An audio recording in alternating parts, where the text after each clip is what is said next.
Welcome to the December 5th, 2022 meeting of the Arlington County Planning Commission. I am Commission Chair Daniel Weir. Tonight, the Commission's agenda includes several items, including a deferral of items implementing the Crystal City Teardrop Park, a vacation of a paper street adjacent to Quincy Street below I-66, a historical designation, redevelopment of the Ballston Macy's and corresponding transferred development rights from the Haven apartment complex, an item related to Crystal City phase development site plan, and Commission business. Tonight's final item of business includes that routine commission business and reports, including electing our chair and vice chair for next year. Next Monday, December 12, the Commission will consider a recommendation to advertise public hearings on the missing middle housing study, general land use plan and zoning ordinance amendments. If you are here or tuned in for that item, you will need to return on the 12th.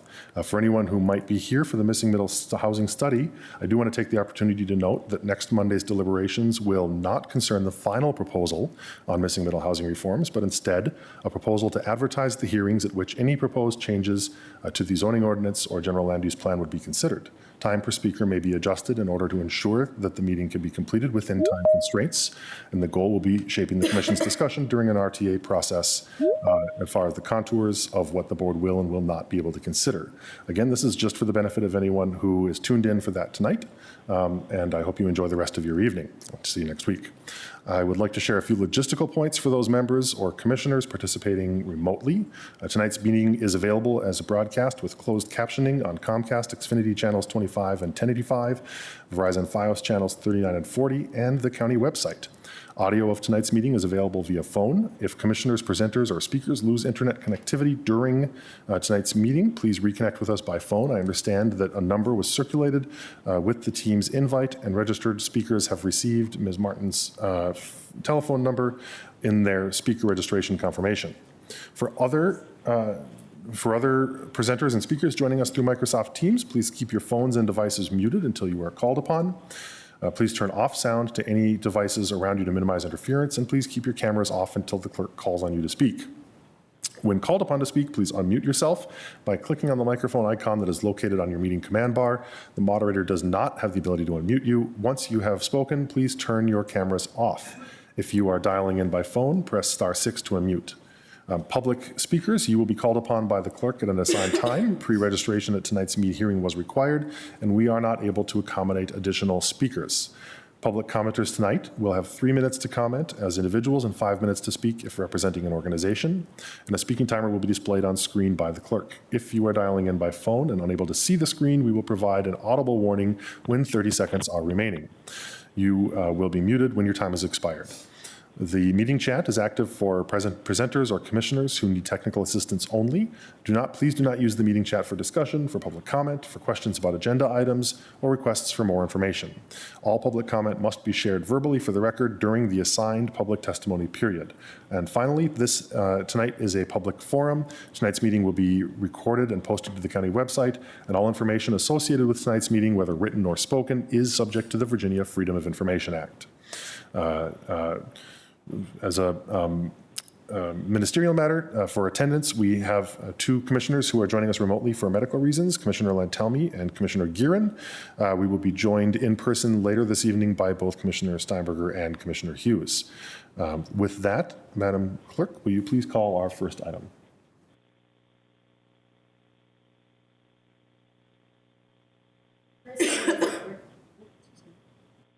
The first item is an ordinance to abandon a portion of South Eads Street as a public street, subject to a reservation of an easement for existing public and private utilities.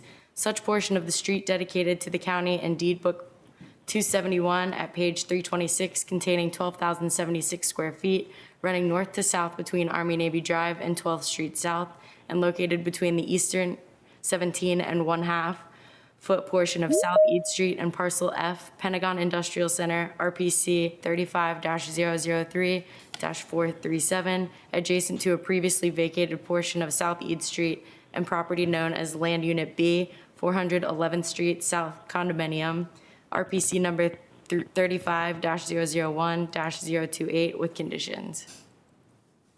Thank you very much. An additional word that I'll share on this item.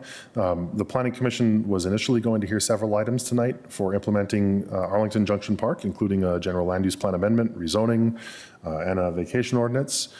Tonight, these items will not be heard in full, but rather in January, in order to comply with adjacent jurisdiction, military installation, and airport 30-day noticing requirements per the state code.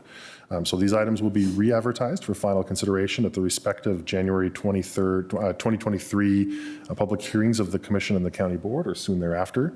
That's why item 1 is what it is, as opposed to part of a more holistic package, and it was adjusted in the newspaper and hence still on the agenda. So it too will not be heard tonight, rather will be re-advertised and heard in January as part of that full package. With that, Madam Clerk, remind me who I have meant to ask who we have for staff, but you have the record, so I will lean on you. We have a staff presentation from Betsy Herbst. Yes. Good evening. My name is Betsy Herbst. I'm with DES. Thank you, Ms. Herbst. I've been making eye contact with you. Of course, I wanted to make sure that we weren't joined by anyone else, but Ms. Herbst, thank you. I don't have a presentation for the first item because county staff is recommending that be deferred to the January meeting along with the remainder of the Arlington Junction Park project. Okay, thank you very much. So I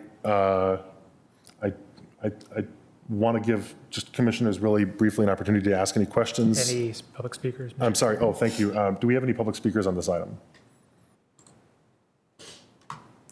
We do not.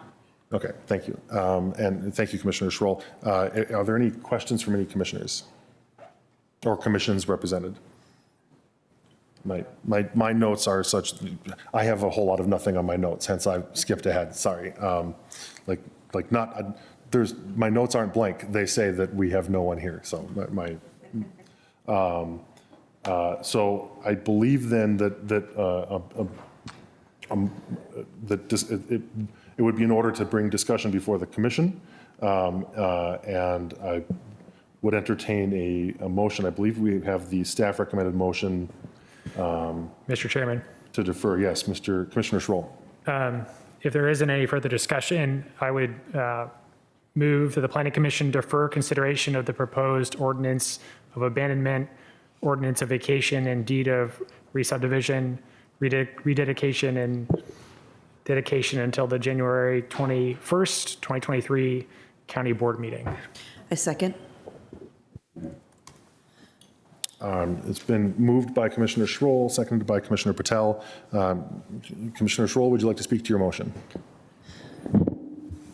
No, I think county staff indicated why we're here, and you did too, Mr. Chairman. So I think it's sort of self-explanatory. Thank you, Commissioner Schroll. I want to open the floor to any other members of the commission in case they would like to speak to the motion.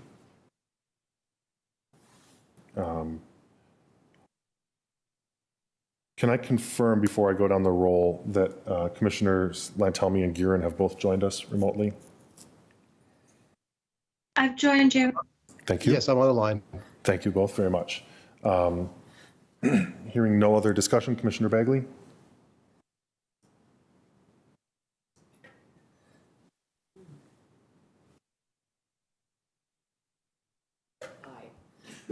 Commissioner Bagley votes aye.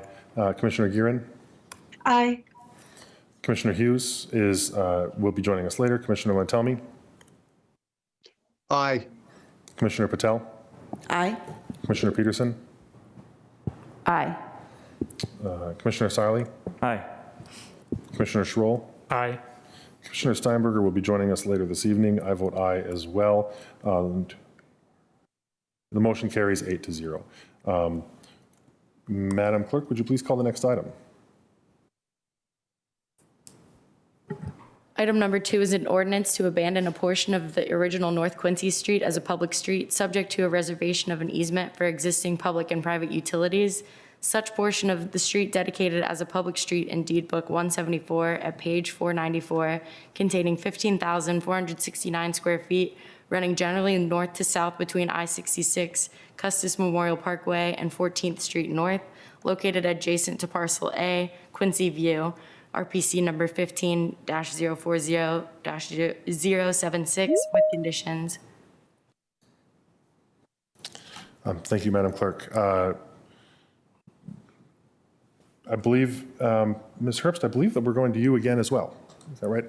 And we have, I believe that we've communicated 10 minutes. I don't know that you'll need all of it, but let me know if you heard something else as far as timing. Okay, no, that's correct. Thank you. Yes, I'm here to tell you about the item before you tonight, which is the portion of North Quincy Street abandonment as a public street.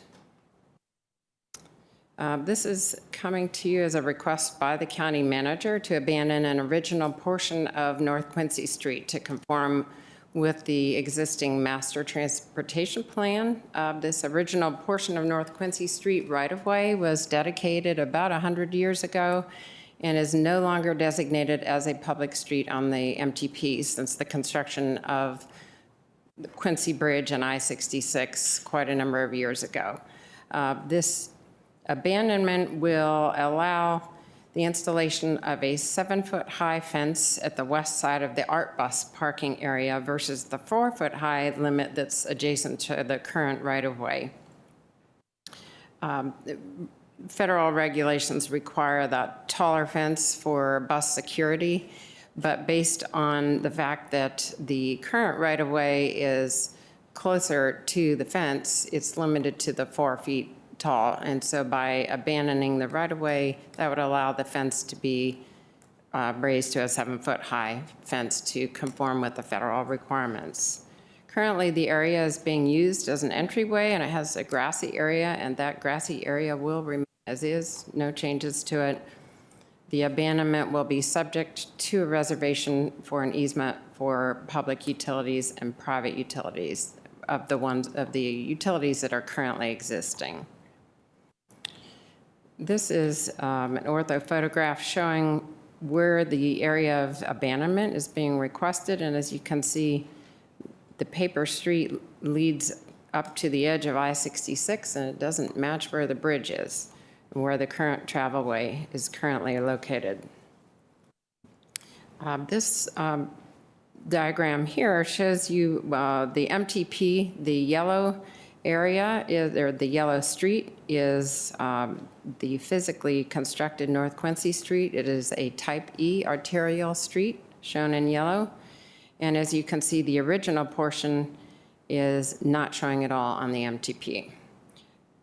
So staff is requesting tonight that you determine that the proposed abandonment is consistent with the adopted MTP and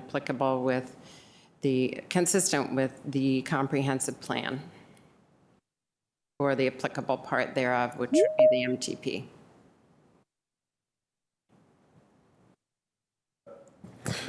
Thank you. That completes the presentation? Yes. Thank you. Madam Clerk, do we have any public speakers on this item? Yes, we have two remote speakers. First will be Maura Myers. Thank you. Ms. Myers, when you're ready. Thank you. Are you able to hear me? We are having a hard time hearing you. You may need to speak closer to your microphone. Okay, is this better? Marginally. I'll do my best. So thank you very much for your time. As I know, you have a busy month of meetings, and I'll be brief. I live in the neighborhood and know that our BVSCA president will be speaking tonight, referencing a letter that BVSCA submitted today, asking you to defer this item. We learned of this item just before Thanksgiving, less than 2 weeks ago. Other members of the neighborhood would have liked to have spoken, but could not make this work for their calendars. And I'll add that nearest neighbor, Dawn Cooper, has authorized me to report that she did not receive notification by mail or in any other form. As discussed in the BVSCA letter, which you would have received today, there are several omissions and misrepresentations in the report, such that a deferral is in order.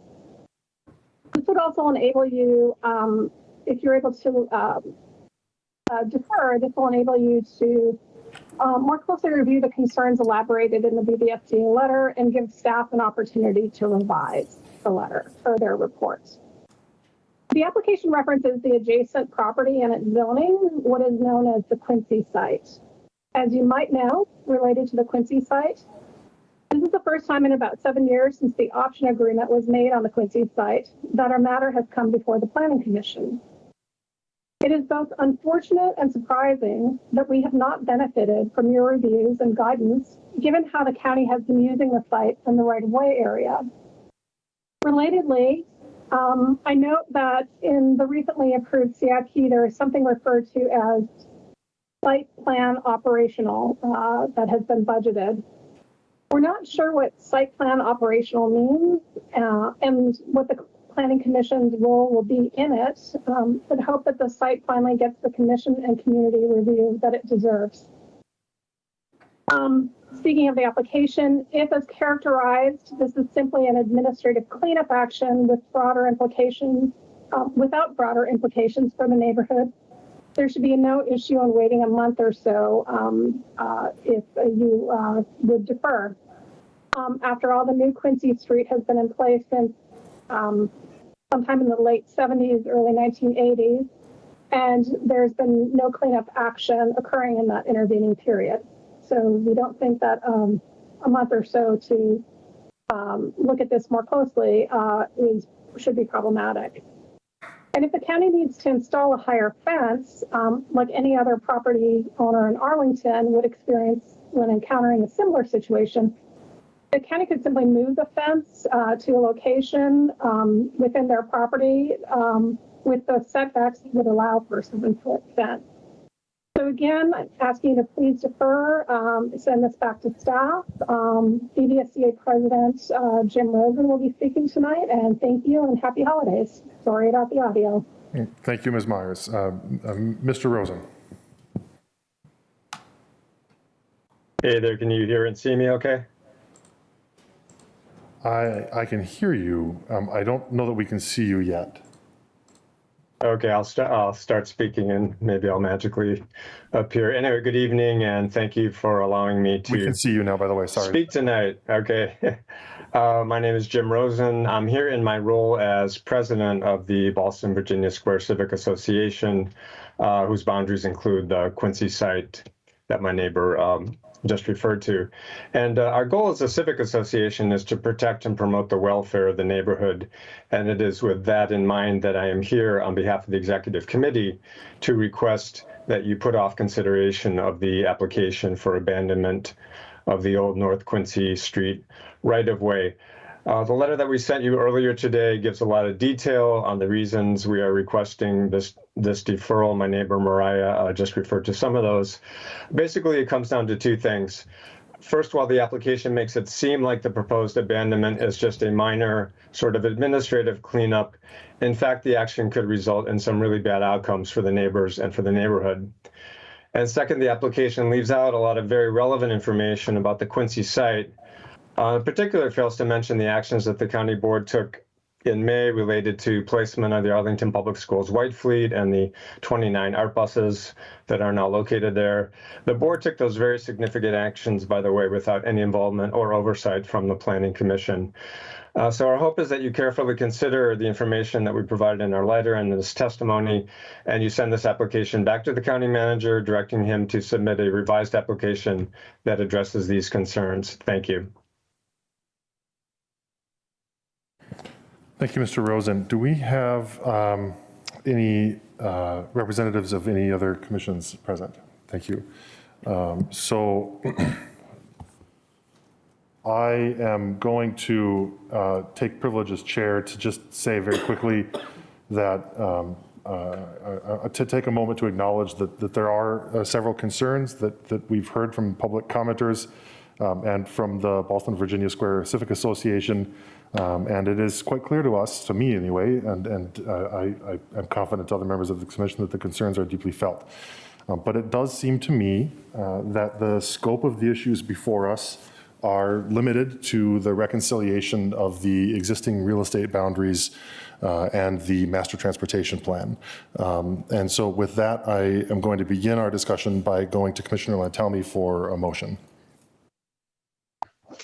Yeah, thank you, Chair Weir. I move that the Planning Commission has determined that the proposed abandonment of portion of North Quincy is substantially in accord with the adopted comprehensive plan or applicable part thereof, meaning the master transportation plan. Second. Thank you. Motion has been moved and seconded. I meant to note earlier that Commissioner Lantelmi circulated a written report on Friday in advance of tonight's meeting. What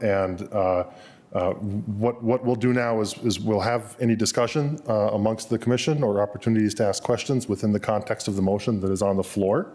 There is going to be an opportunity for anyone to ask any questions or topics, but it's just taking things in this particular order. Commissioner Lantelmi, I had meant to ask you whether or not you had any additional items as the representative of the Transportation Commission that you wanted to share with us. Yeah, it was simply that the same presentation was given at the Transportation Commission meeting last Thursday. There was no discussion, and the vote was unanimous to approve the abandonment. Thank you, Commissioner Lantelmi. I don't see any lights. I know that Commissioner Gearin, Commissioner Peterson, I'll go to you in just a moment, but you were beaten by me saying that I was going to be going to Commissioner Gearin with a question about outreach. That's right. Thank you very much. I'm sorry, Commissioner Lantelmi. I know there was an issue with my receiving your report, so I did not see this. I have not seen your report yet, although I certainly respect TC's deliberations on this. My question was about the outreach. What outreach was undertaken, and can you or staff comment on that? Thank you.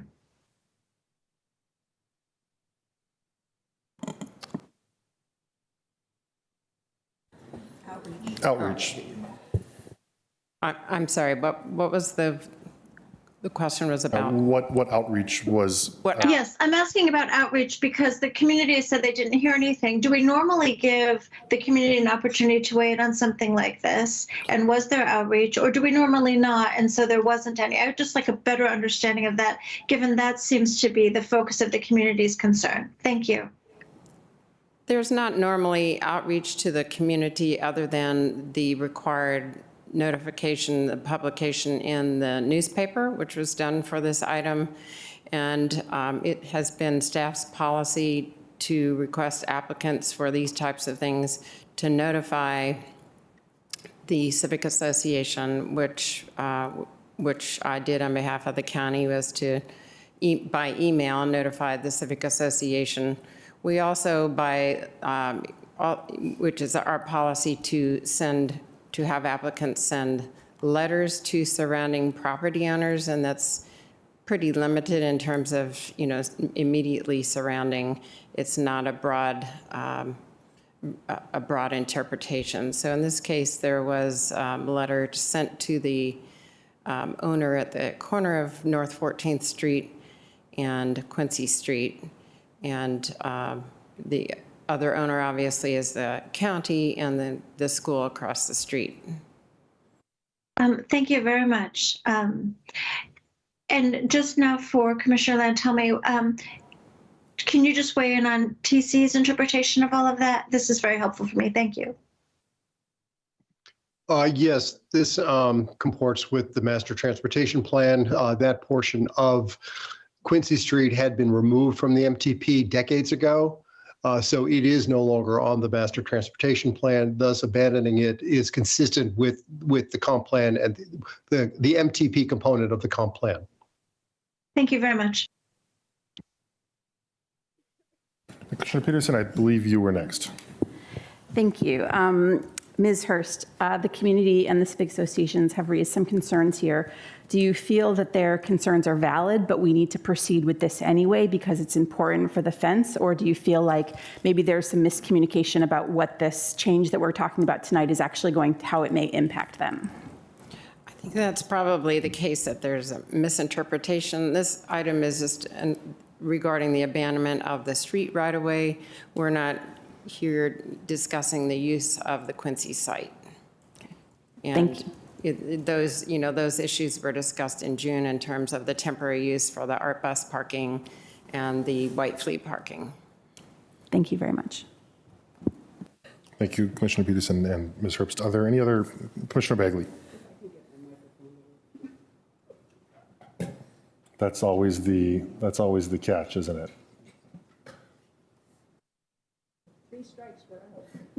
I'm not sure if the third floor is high enough for proper disposal of some of these microphones.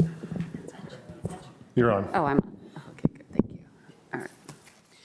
So, more clarifying questions than anything. I also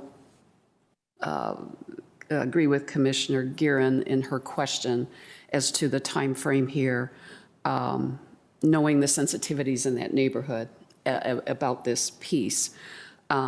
It just seems to me that notifying them a couple days before Thanksgiving, where a majority of the people in this area kind of leave, might not have been as sensitive as it could have been. And I don't know if that's just standard, but given there was a major holiday in there, I'm not sure how sensitive that was.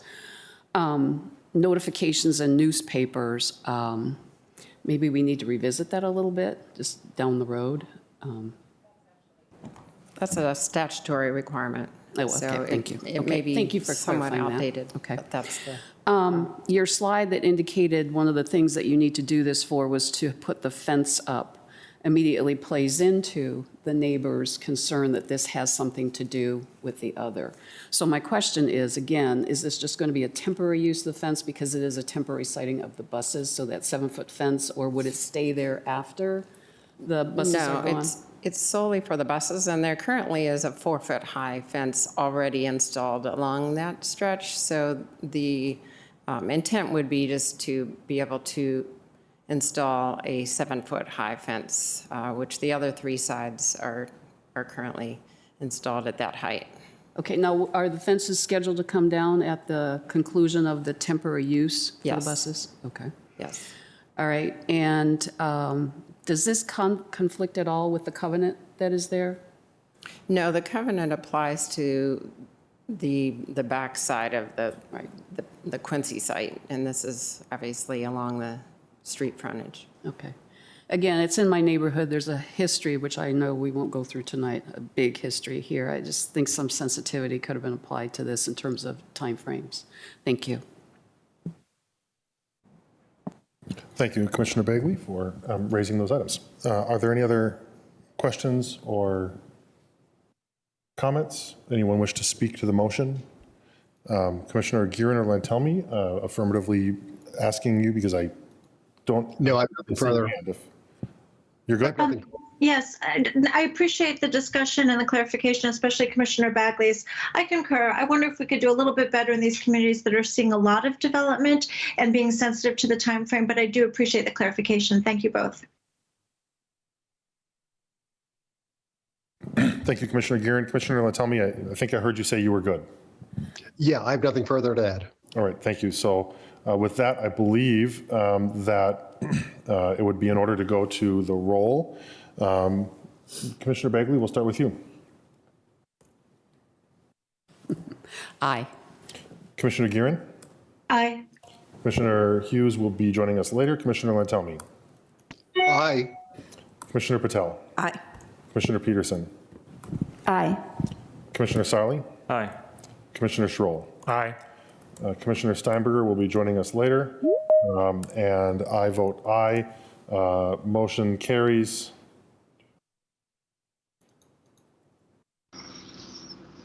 Something's wrong here.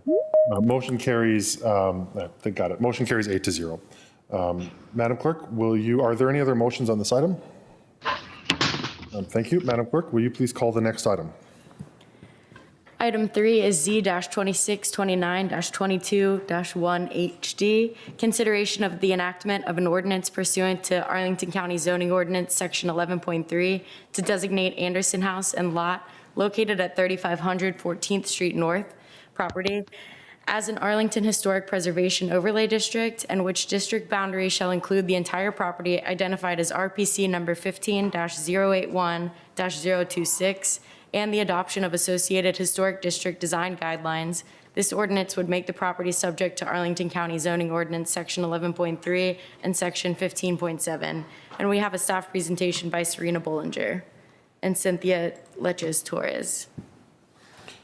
Thank you, Ms. Bollinger. I believe that you have also heard that the timing is 10 minutes. Let me know if that is, if you understand it differently, but the floor is yours. Thank you. Can everyone see my slides? Yes. Perfect. The Anderson House, located at 3500 14th Street North, is a vernacular 4-square single-family dwelling with minimal prairie stylings. Joseph C. Anderson constructed the original portion of the house circa 1912, shortly after purchasing the land. In 1916, Anderson modified the original rectangular footprint by building a front addition and porch that gives it its distinctive 4-square massing. The proposed single parcel local historic district would affect only the property at 3500 14th Street. This contextualizes the site and shows you that it is surrounded by National Register historic districts, but not within any. Here you see the Hayes tract. The Hayes family bought the property in 1854. It was one of the first developed parcels in Clarendon. The Hayes family moved to the land in 1854 and then lived on the land for decades. In 1861 and 1862, Union soldiers encamped near the farm and harvested the property's timber for fuel and building materials for a nearby encampment called Camp Union. After the Civil War, Malvina, Alonzo's wife, continued to establish her family in Alexandria County as one of the founders of the Ballston Presbyterian Church. She also worked with the residents to establish a Ladies' Mite Society in 1872. This is the Hayes tract with the modern parcel outlines overlaid over the 1900 map. As you can see, the Hayes land is one of the largest sections, and this is in 1900 after a number of initial subdivisions. Here's a property timeline that just runs you through some of the 19th and 20th century histories. And goes through our more recent owners, including the current owner, Dr. Marie Shumbrady, who has been a steward of the property for almost 40 years now. This designation was initiated by her in 2016, and she has worked with us throughout the process to bring this research to you. This is the 1921 aerial image of the area. The circa 1912 home likely had a single pile floor plan with a sitting area and dining room on the first floor and 2 bedrooms on the second floor. And the 1916 edition created the 4-square floor plan, which is characterized by first and second stories divided into quarters with no central halls. This is the 1934 aerial image, which shows you how much the landscape has changed while the house has stood unchanging on site. This is the north facade. The interior is not included in the nomination. We only designate the exterior and the site. However, just for posterity, we included some descriptions in the report about what the interior looks like. The first floor consists of a foyer, northeast corner stair, northwest parlor, central living rooms, dining room and rear kitchen, and the second story has a stair, central hallway, bedrooms, and bathroom. The interior of the Anderson house retains many of its original early 20th century features, including some dating as far as the 1916 edition, including fireplace with wooden mantel, a domed glass light fixture, suspended on metal chains, a cork bead picture rail molding, and the box stair, as well as the newel post. This is an image of the north facade, which has these very distinctive bull-nose radial columns and steel pipe porch railings. So you can also see some of the prairie stylings on the front of the house. This is the east elevation, where you can see more of the bull-nose radial brick, iron pipe railings. South elevation, which has a modern addition that the Dr. Shumbrady collaborated with the DRC to get to review. And this is the west elevation. We have some of our architectural details, including more of that bullnose radial brick. Some of the landscape details. There are a number of mature trees on the landscape, and there's a long history of trees and fruit trees and vegetables on the land when the house was early on a homestead. The Anderson house was found to meet the designation criteria E, G, and K of the Arlington County Zoning Ordinance. E, the property embodies distinguishing characteristics of an architectural style. And although the Anderson house features a typical 4-square massing, its wraparound first-level porch with masonry columns, second hip main roof, and wide overhanging roof eaves evoke the architectural the prairie architectural style. While craftsman bungalow and colonial revival houses are most typical in Arlington during the early to mid 20th century, prairie style examples are uncommon in the county, and house is a remarkable local example of this kind of vernacular construction. Criterion G, the property embodies the elements of design, detailing, materials, or craftsmanship that render it structurally or architecturally significant. Again, indicating those special architectural details that we saw. And then the property is suitable for preservation or restoration. It retains a lot of its integrity. The home's design and materials have remained essentially unchanged, and the workmanship is evident. The current owner has been an incredible steward for the past 4 decades. We have developed design guidelines that go along with it. They are not intended to prohibit change, but to preserve important physical aspects of the historic district and ensure that changes are compatible with the historic and existing character. At its November 16, 2022 public hearing, the HLRB unanimously recommended approval of the Anderson House LHD and its design guidelines, and staff concurs with the HLRB's recommendation. And I believe one of our commissioners is here tonight to speak about that ruling. And finally, I have time for any questions if you have any. I believe the owner is also here tonight to support the nomination. Thank you, Ms. Bollinger. I believe that there will be questions. We will take them when the discussion gets to the commission. I believe that the next step then, since we do not have a applicant in the usual sense, would be to go for public speakers. Do we have any public speakers who are not from HARLB? We have the owner. The owner? She's here in person. Fantastic. I'm so glad. My apologies in advance. Is Ms. Shumbrady, would you like to speak on this matter? If so, I would invite you to come to the podium so that. Do you have any questions? Okay. Okay. That's. I appreciate brevity, but thank you for being here. It sounds like we are also joined by Commissioner Laporte from HARLB.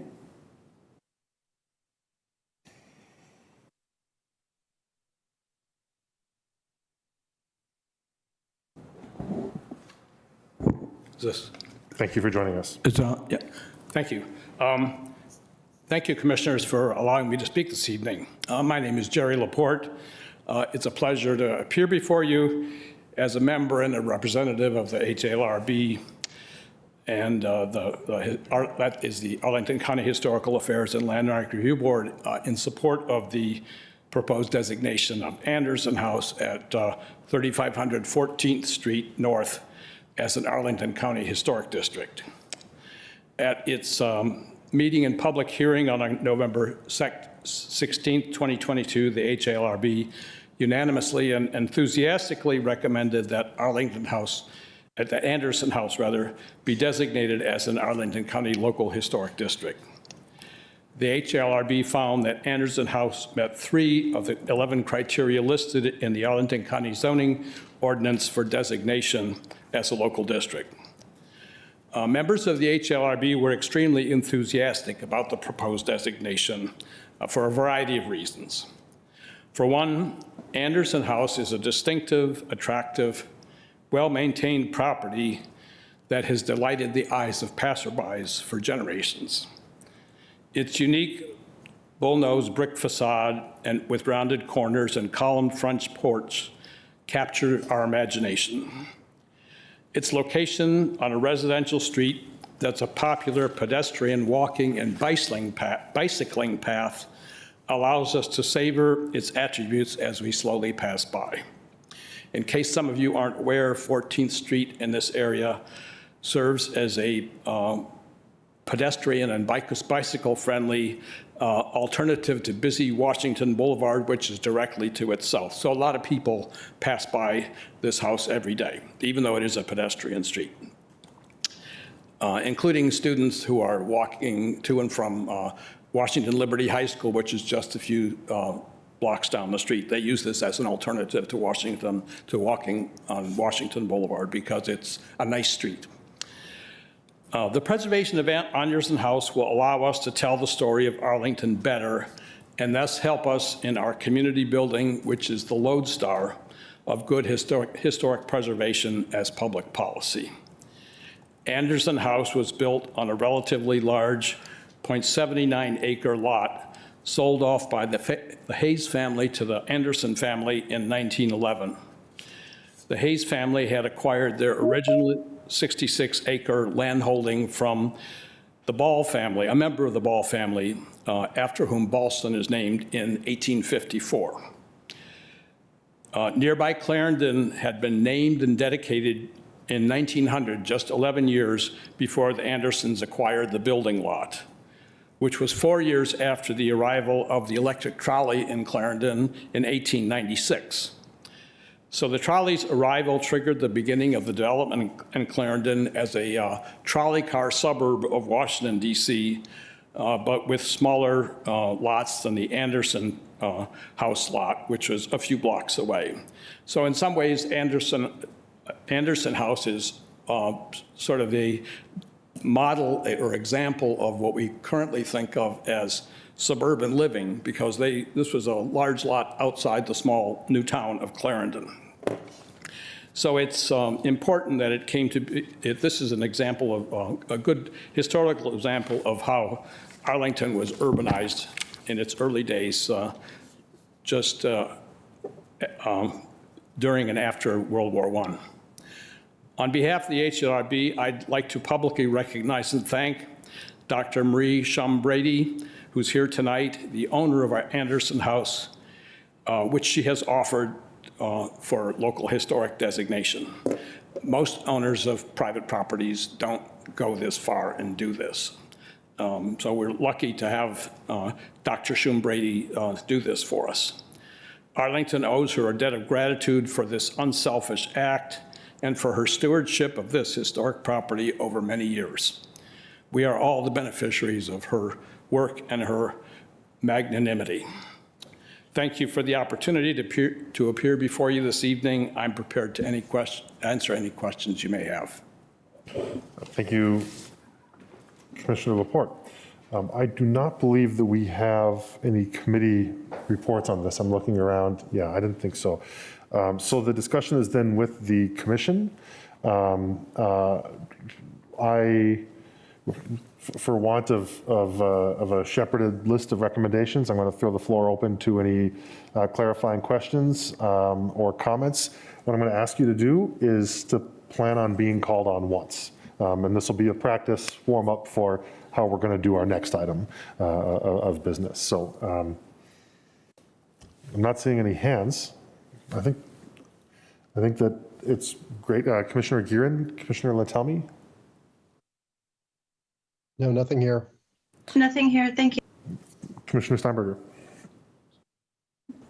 Okay, I will just reiterate to the owner applicant that it's wonderful to see someone proactively choosing to have their property designated, especially such a significant property designated in such a way. And having come to the Planning Commission by way of the Historic Affairs and Landmark Review Board, I am very appreciative that you have chosen to do this. And it's nice to hear from some of the HLRB folks on this. So, hi guys. Thank you. Yeah, I want to echo that. This is the second time that I've seen in my tenure on the commission an application like this, and fortunately for the community, it's the second time where it's been something that the property owner has affirmatively sought out and really led on. So thank you for your contributions, and thank you to the commission. Anyone else? All right, I think then that we, Commissioner Steinberger, can I call on you to give us a motion if you're ready? Yes, you need to find the motion. Commissioner Schroll has it ready if you want to give him the honors. Commissioner Schroll has it ready, he's more ready than I am, and I apologize. All right, Mr. Chairman, I would move the Planning Commission recommend to the County Board that they adopt the attached ordinance to this staff report dated November 17th, 2022, designated the Anderson House located at 3500 14th Street North, RPC number 15-081-026 as a local historic district, and further recommended the county board adopt the attached Anderson House Historic District Design Guidelines. See attachment 8 to the staff report dated November 17th, 2022. Commissioner Steinberger? Can I second? Please do. Thank you. So the motion is made by Commissioner Schroll, seconded by Commissioner Steinberger. Commissioner Schroll, would you like to speak to your motion? Just briefly, I would concur with my colleagues that it is exciting to see an applicant come forward to do this. And in my tenure on the Planning Commission, this is, I think, the third time I've seen this happen. And all have been at, all three of those, including tonight, have been, property owners or collections of property owners coming forward to do that. I've also seen a church come forward to do that as well. And so it's been a great thing to see, and it's also a great way for us to learn about our history. So it was great to, each time this happens, it's another way to learn for those of us who didn't come through HLRB. So thank you to the applicant and for staff for all their work as well that goes into this, and the commission, Mr. Laporte, for you and your colleagues. We want to make sure that we thank you for the work that you do in service to the community as well. So thank you. Would anyone else like to speak as to the motion? All right, I will then go down the roll. Commissioner Bagley? Aye. Commissioner Gearin? Aye. Commissioner Hughes? Is still not here. Commissioner Lantoni? Aye. Commissioner Patel? Aye. Commissioner Peterson? Aye. Commissioner Sarli? Aye. Commissioner Schroll? Aye. Commissioner Steinberger? Aye. I vote aye as well. Motion carries 9-0. Thank you. Thank you to staff and those who spoke. If there are no other motions on this matter, I believe that brings us to item 4. This next item has 5 parts. NFBC 13, an ordinance to amend, reenact, and recodify the Arlington County zoning ordinance, Article 11.2, Appendix B, Western Sub-Area Regulating Plan to designate 5100 7th Road, RPC 22-001-024, Haven Apartments as a conservation area, and to incorporate associated changes to the conservation area standards. Part B, FBC N21-0003, 685 Ballston LLC for use permit to preserve the Haven Apartments as a neighborhood form-based code conservation area located in the RA 6-15 zoning district under Arlington County zoning ordinance section 6.5. Property is approximately 197,004 square feet located at 5100 7th Road South, RPC 22-001-024. Applicable policies, Columbia Pike Neighborhoods Area Plan, policy guidance for transfer of development rights. Item C is a certification of transferable development rights to be considered for transfer from the Haven Apartments located at 5100 7th Road South, RPC 22-001-024, sending site to the Ballston Macy's located at 685 and 701 North Glebe Road, RPC 14-059-044, 045, 039, and 038, receiving sites, as part of SPLN 21-00007, as described below for purposes of historic preservation and committed affordable housing. The sending site is 118 units, and the proposed density to be transferred is up to 236 residential units, utilizing a multiplier of 2 per neighborhood's form-based code conservation area standards. Item D is a transfer of development rights from the Haven Apartments located at 5100 7th Road South, RPC 22-001-024, sending site, to the Ballston Macy's located at 685 and 701 North Glebe Road, RPC 14-059-044, 045, 038, and 039, receiving sites, as part of SPLN 00007, as described below for the purposes of historic preservation and committed affordable housing. The standing site is 118 units, and the proposed density to be transferred is up to 236 residential units, utilizing a multiplier of 2 per neighborhood's form-based code conservation area standards. The last item, item E, is SPLN 21-00007 at 685 Ballston LLC for a site plan amendment to site plan number 193 to construct a mixed-use residential building with approximately 553 dwelling units and approximately 43,076 square feet of retail gross floor area in the CO 2.5 mixed-use zoning district under Arlington County zoning ordinance section 7.1, 7.12, and 15.5. The property is approximately 121,433 square feet, located at 685 and 701 North Glebe Road, RPC 14-059-044, 045, 038, and 039. The proposed density is approximately 4.9 FAR. Modifications of zoning ordinance requirements include reduced parking and loading ratio, increased compact parking ratio, density exclusions, additional density, and other modifications as necessary to achieve the proposed development plan. Applicable policies include the general land use plan, medium office apartment hotel, and Ballston sector plan. And we have a staff presentation by two staff, Matt Matuzik and Courtney Badger. Thank you, Mr. Matuzik and Ms. Badger. I believe we are at 10 minutes each, whichever one of you wishes to start. Ms. Badger. Good evening, Commissioners. Let me just get the PowerPoint up and running here. Give me 1 second. Okay, good evening, Commissioners. I'm Courtney Badger with the county's Planning Division.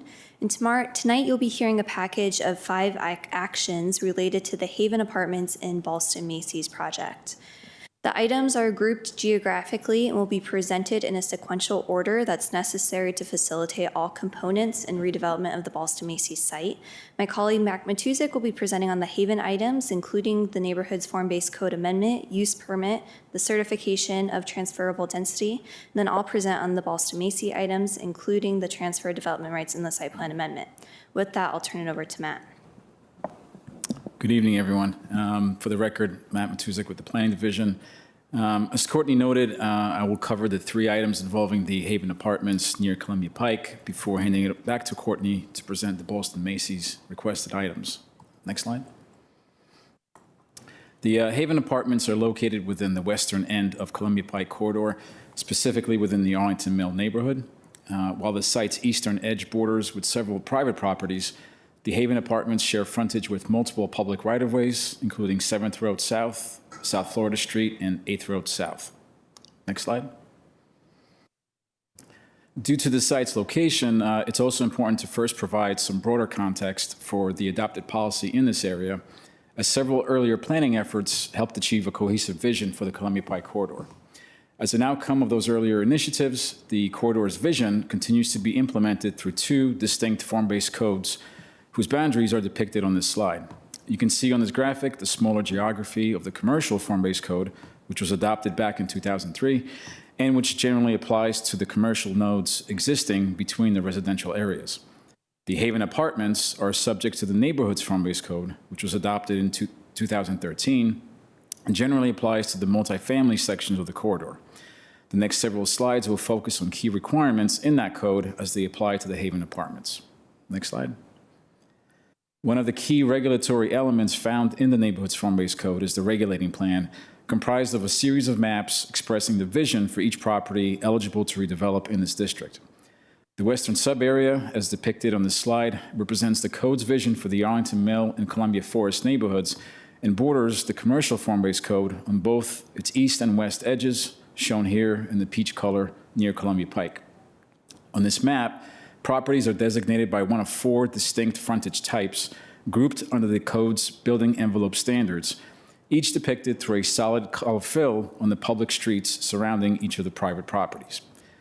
The Haven Apartments specifically are guided by the urban residential and townhouse/small apartment frontage types, which are using the orange and blue colors on this map, and they permit a residential form of development ranging from 3 to 6 stories in height. I'd also like to point out the pedestrian pathway that is depicted in the green line running north-south throughout this western part of the Columbia Pike It represents a long-term vision for a publicly accessible connection delivered incrementally once multiple sites in this neighborhood redevelop using the neighborhood's form-based code. Next slide. While the regulating plan primarily focuses on redevelopment opportunities, it also captures areas where preservation was envisioned, helping implement earlier planning work captured in the 2012 Columbia Pike Neighborhoods Area Plan. This exhibit focuses on the Fillmore Garden Apartments and the Barcroft Apartments, both of which represent the Form-Based Code's conservation areas. Properties which include historically significant buildings, provide affordable housing, and offer considerable open space and tree canopy. To help preserve these important resources, conservation areas are also eligible to become sending sites for purposes of utilizing the transfer of development rights to another site along Columbia Pike or elsewhere in the county in exchange for preservation and site improvements. As you're aware, one of the applicant's requests was to convert the current designation of the Haven Apartments from one that prescribed redevelopment to one which instead signaled preservation by establishing this property as a conservation area within the neighborhood's form-based code. While the Haven Apartments are much smaller in size compared to the Barcroft and Fillmore Garden Apartments, they do share several key characteristics, which I would like to summarize next. Next slide. Staff's analysis of this request considered several defining characteristics of the existing two conservation areas and assessed the degree to which they were also present on the Haven Apartments. Considering that age of construction, the architectural style, site layout, tree canopy, and presence of market rate affordable housing, the Haven Apartments were found to be of similar character as Barcroft and Fillmore Garden Apartments. Next slide. As a result, staff recommends the regulating plan for the western sub-area where the subject property is located be changed from the existing version you see here on the left to the proposed version that's shown on the right. This involves removing redevelopment potential that was depicted on the surrounding streets and incorporating the preservation color onto the private property as currently shown on the other two conservation areas. The change will continue to depict the pedestrian pathway on the map as the applicant has committed to installing a significant portion of this connection. Additionally, a new alley was introduced at the rear of the adjacent property to ensure proper access can still be achieved if that site were to redevelop in the future under the neighborhood's form-based code. Next slide. While much of the changes to the neighborhood's form-based code are captured in the regulating plan document, some additional updates are also warranted in Part 7 of that code. This is where specific guidance exists for conservation areas and where staff believes additional clarity could be provided in terms of the process involved in preserving these sites. We would also use this opportunity to introduce the Haven Apartments to the list of conservation areas where Barcroft and Fillmore Garden Apartments already exist. Next slide. Separate from the neighborhood's form-based code amendment we just outlined, I also wanted to quickly touch on the associated actions in front of you this evening. These include a use permit request for the preservation of the Haven Apartments consistent with the requirements of the neighborhood's form-based code. This report, along with its condition language, helps memorialize the conservation area by establishing consistency with the code's conservation area standards and specifically documenting the Committed Affordable Housing Agreement, or CAF agreement, for the 118 units on the site, the recordation into the county's land records of a historic preservation easement over the subject property, and documenting the necessary improvements to the existing buildings and overall site consistent with Part 7 of the code. Next slide. Finally, as we wrap up the actions involving the Haven Apartments, the total amount of density that this new conservation area could send needs to be certified through county board approval. This step allows for an opportunity to highlight current transfer of development rights policies, both countywide and those found in the neighborhood's form-based code. We previously mentioned the purposes of the TDR in this instance, but it's also important to highlight the density multipliers that were included in the neighborhood's form-based code to help initiate and implement these transactions which typically occur between different property owners. Since the density is proposed to be transferred away from Columbia Pike, the applicant would use a multiplier of 2 applied to the 118 existing units at the Haven Apartments, resulting in 236 units that can be sent to the Ballston-Macy site. Had the applicant proposed to send these units to a site along Columbia Pike where bonus height provisions exist within the neighborhood's form-based code, up to 354 units could be eligible for certification using the higher multiplier. And with that, I will hand things back to Courtney. Thank you. Thanks, Matt. So switching now over to the Ballston Macy's site. The subject site is located on this triangular block in Ballston, which is in site plan number 193. And the site today consists of the Macy's department store and above floors of vacant office space. And a few things I want to point out is the Macy's site today has interior connections between their property and Ballston Quarter. There's also a private street on the property site that runs between the building and the adjacent Point Office building. The site has a general land use designation of medium office apartment hotel, and it's within the CO 2.5 mixed use zoning district. The site is also within the Ballston sector plan, and there are two past county board approvals that were done in 2015 and 2016 that approved additional density and building changes to this property that were never realized. The applicant is proposing to transfer those 236 residential units of that Matt talked about that would be certified on the Haven site to the Ballston Macy's site to facilitate the development of a new 16-story mixed-use residential building in the location of the existing Macy's. Their proposal includes 553 residential units, 12 of which would be committed affordable units, and I'll talk more about that in a minute, and approximately 43,000 square feet of retail divided between a grocery anchor and a smaller retail space at the ground floor. They're proposing to expand an existing below-grade parking garage to support the residential portion of the project at a 0.45 space per unit ratio and construct one level of above-grade parking at the second floor of the building for a ratio of 1 space per 435 square feet of retail GFA. And I just want to point out the retail parking ratio is calculated counting the 99 standard size parking spaces, not including the additional 42 compact spaces on the site. They're also requesting modifications to the zoning ordinance for additional density, reduced parking and loading, and excluding air shafts and below-grade mechanical equipment from the density calculations. In the course of our review, staff analyzed the project for compliance with county goals, policies, and objectives outlined in the documents included here. For brevity, I'm going to talk on the key areas of staff review. Early in the review process, staff and the SPRC identified a handful of concerns regarding site design, connection to Ballston Quarter, and transportation.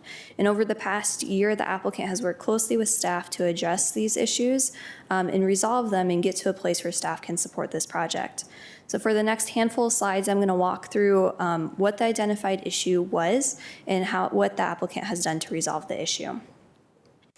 So starting with site design, the original submittal, which is shown on the left, originally had all the quote-unquote back-of-house uses, loading, mechanical equipment, uses pushed towards Glebe Road. The location of the loading dock entrance at the middle of the frontage, combined with the above-grade transformers on the corner, didn't allow for retail or pedestrian activation of Glebe.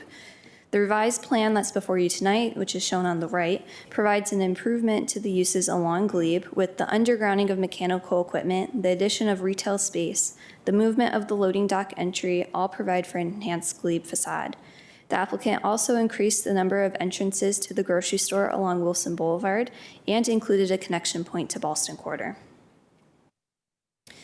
So the changes to the ground floor design allowed for a vastly improved Glebe Road frontage with the inclusion of retail and retail equivalent uses, greater transparency at 60% along Glebe Road, which is higher than what's called for in the retail action plan, a continuous pedestrian zone without disruption of the loading block mid-block, greater architectural interest, and an improved streetscape with the removal of a lay-by lane that was existing on Glebe. Another issue that was identified was the connection or lack of connection to Ballston Quarter. Originally, the applicant was not proposing a ground floor connection between the grocery store and Ballston Quarter. On the left, you can see an interim connection that they presented to staff, and on the right is the revised condition that's before you tonight. The connection on the right would be constructed with knockout panels to allow for future windows and transparency, and it has been conditioned to allow flexibility for them to add more transparency and a wider physical door and connection into the grocery if it's feasible in the future.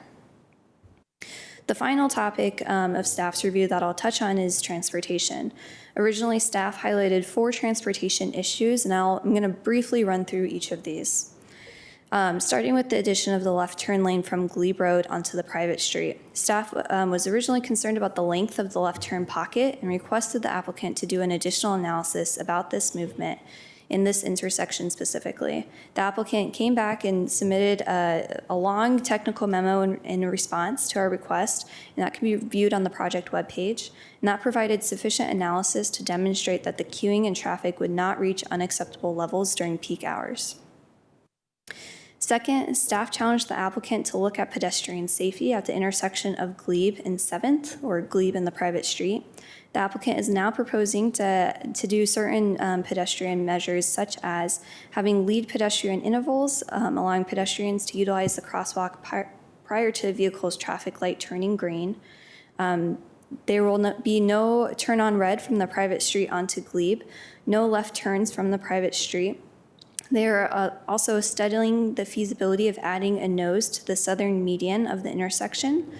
And they have agreed to a condition to assess and monitor safety after the project is constructed and to implement mitigations as deemed necessary by the county. Third, the location of the parking garage caused some concerns about queuing. The applicant has since shifted the location of the parking access for the retail to give more distance between the entry and the intersection and align it with the existing parking entry for Ballston Point Garage. They've also set the garage gate farther back into the garage to allow more queuing in the garage itself instead of on the street. Finally, I touched on this briefly earlier, but the location of the loading dock entry was moved to allow for better pedestrian experience and better turning movements for the trucks. There will also be limits on peak hour loading and when that Glebe loading entrance can be accessed. They've also agreed to a condition requiring a loading dock master and monitoring to allow the county to require additional safety measures as needed. To support this project and earn the necessary density, the applicant is requesting the additional density to be earned through that transfer of development rights from the Haven site, compliance with the Green Building Incentive Program at the 0.35 FAR level, and by providing a 1-2-bedroom CAF at 60% AMI on-site in the Macy's building. The applicant is also providing an additional 11 CAFs on-site at 80% AMI. However, those CAFs are not a part of the package to earn additional density, but are beyond what is required. Both aspects of this project went through a significant public review process that spanned the better part of the year. And on the whole, this project is fulfilling a wide range of county goals and objectives, including creating 118 CAFs, preserving notable historic buildings, and making improvements to the Haven Apartments totaling approximately $2.8 million in renovations, providing 12 CAF units in Ballston, achieving affordable housing master plan goal of having more affordable housing, especially near transit, committing to the Green Building Incentive Program, advancing the goals of the Community Energy Plan, providing an improved streetscape along Glebe Road where one does not exist today, redeveloping aged retail and vacant office space, providing a grocery store in Ballston, which is identified as an important amenity in the county's retail plan, and finally, creating new housing units in Ballston. Staff recommends adoption and approval of all items as listed on the screen. And that concludes staff's presentation. When we get to questions, we have Dennis Sellen from DES here with us, as well as Alex McMillan from Housing and Lauren Ferris from Historic Preservation as well. Welcome, Mr. Sellen, Ms. Ferris, Ms. McMillan. I believe that we have a combined 15-minute presentation from the applicant up next. Yes, Chair Weir, if I may just bring up my slide. I can find it.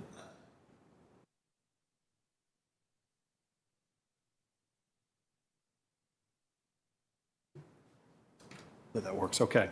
Well, good evening, members of the Commission. Chair Weir, my name is Andrew Painter. I'm a zoning attorney with the law firm of Walsh Colucci, speaking tonight on behalf of the applicant Insight Property Group. Joining me at the table is Sarah Davidson and Trent Smith with Insight, as well as Dan Van Pelt with Grove Slade. And we have our entire design team on the phone as well, virtually, to be able to answer any questions. I do want to start off by thanking staff for its hard work on this, Matt and Courtney in particular. This project looks vastly different than the one that was originally proposed, and it has taken several months to get to this point. We had a lapse of about 7 months between our first and second SPRC meetings to, deal with a variety of issues as was noted by staff. And the SPRC process and the staff analysis has certainly made this a better project. Before delving into the project specifics, though, I would like to just sort of take a step back and focus on the word balance and kind of the broader picture about how we got to where we are tonight. For those of you who have studied Arlington history, the Parkington Shopping Center opened in 1951. The Hex department store was the anchor of the shopping center, and of course that was later converted into a Macy's in 2006. And if you go out there today, it is not an altogether pleasant experience. There are areas that are devoid of trees. The facade detracts from the ambiance and the streetscape activation in terms of uses. There are cracked sidewalks across the site. There's pinch points. It's a very uninviting environment for pedestrians. And more recently, as many of you all know, the area has seen tremendous change. There are now multifamily buildings on the south side of Glebe Road. There's a new lively restaurant scene on Wilson Boulevard. But there's very little interaction between those two uses, owing largely to the mega block configuration that is formed by Wilson Boulevard, Randolph, and Glebe Road. All of this limits porosity between both roads, and that porosity is really needed to stitch together a complete community. The Macy's building, while it was at once innovative when it opened 71 years ago, it now sits counter to many of the more modern planning precepts that have contributed to Ballston's rejuvenation. So Insight approached this site with that understanding and knowing that there's a lot of design opportunity, but there's a lot of design responsibility as well.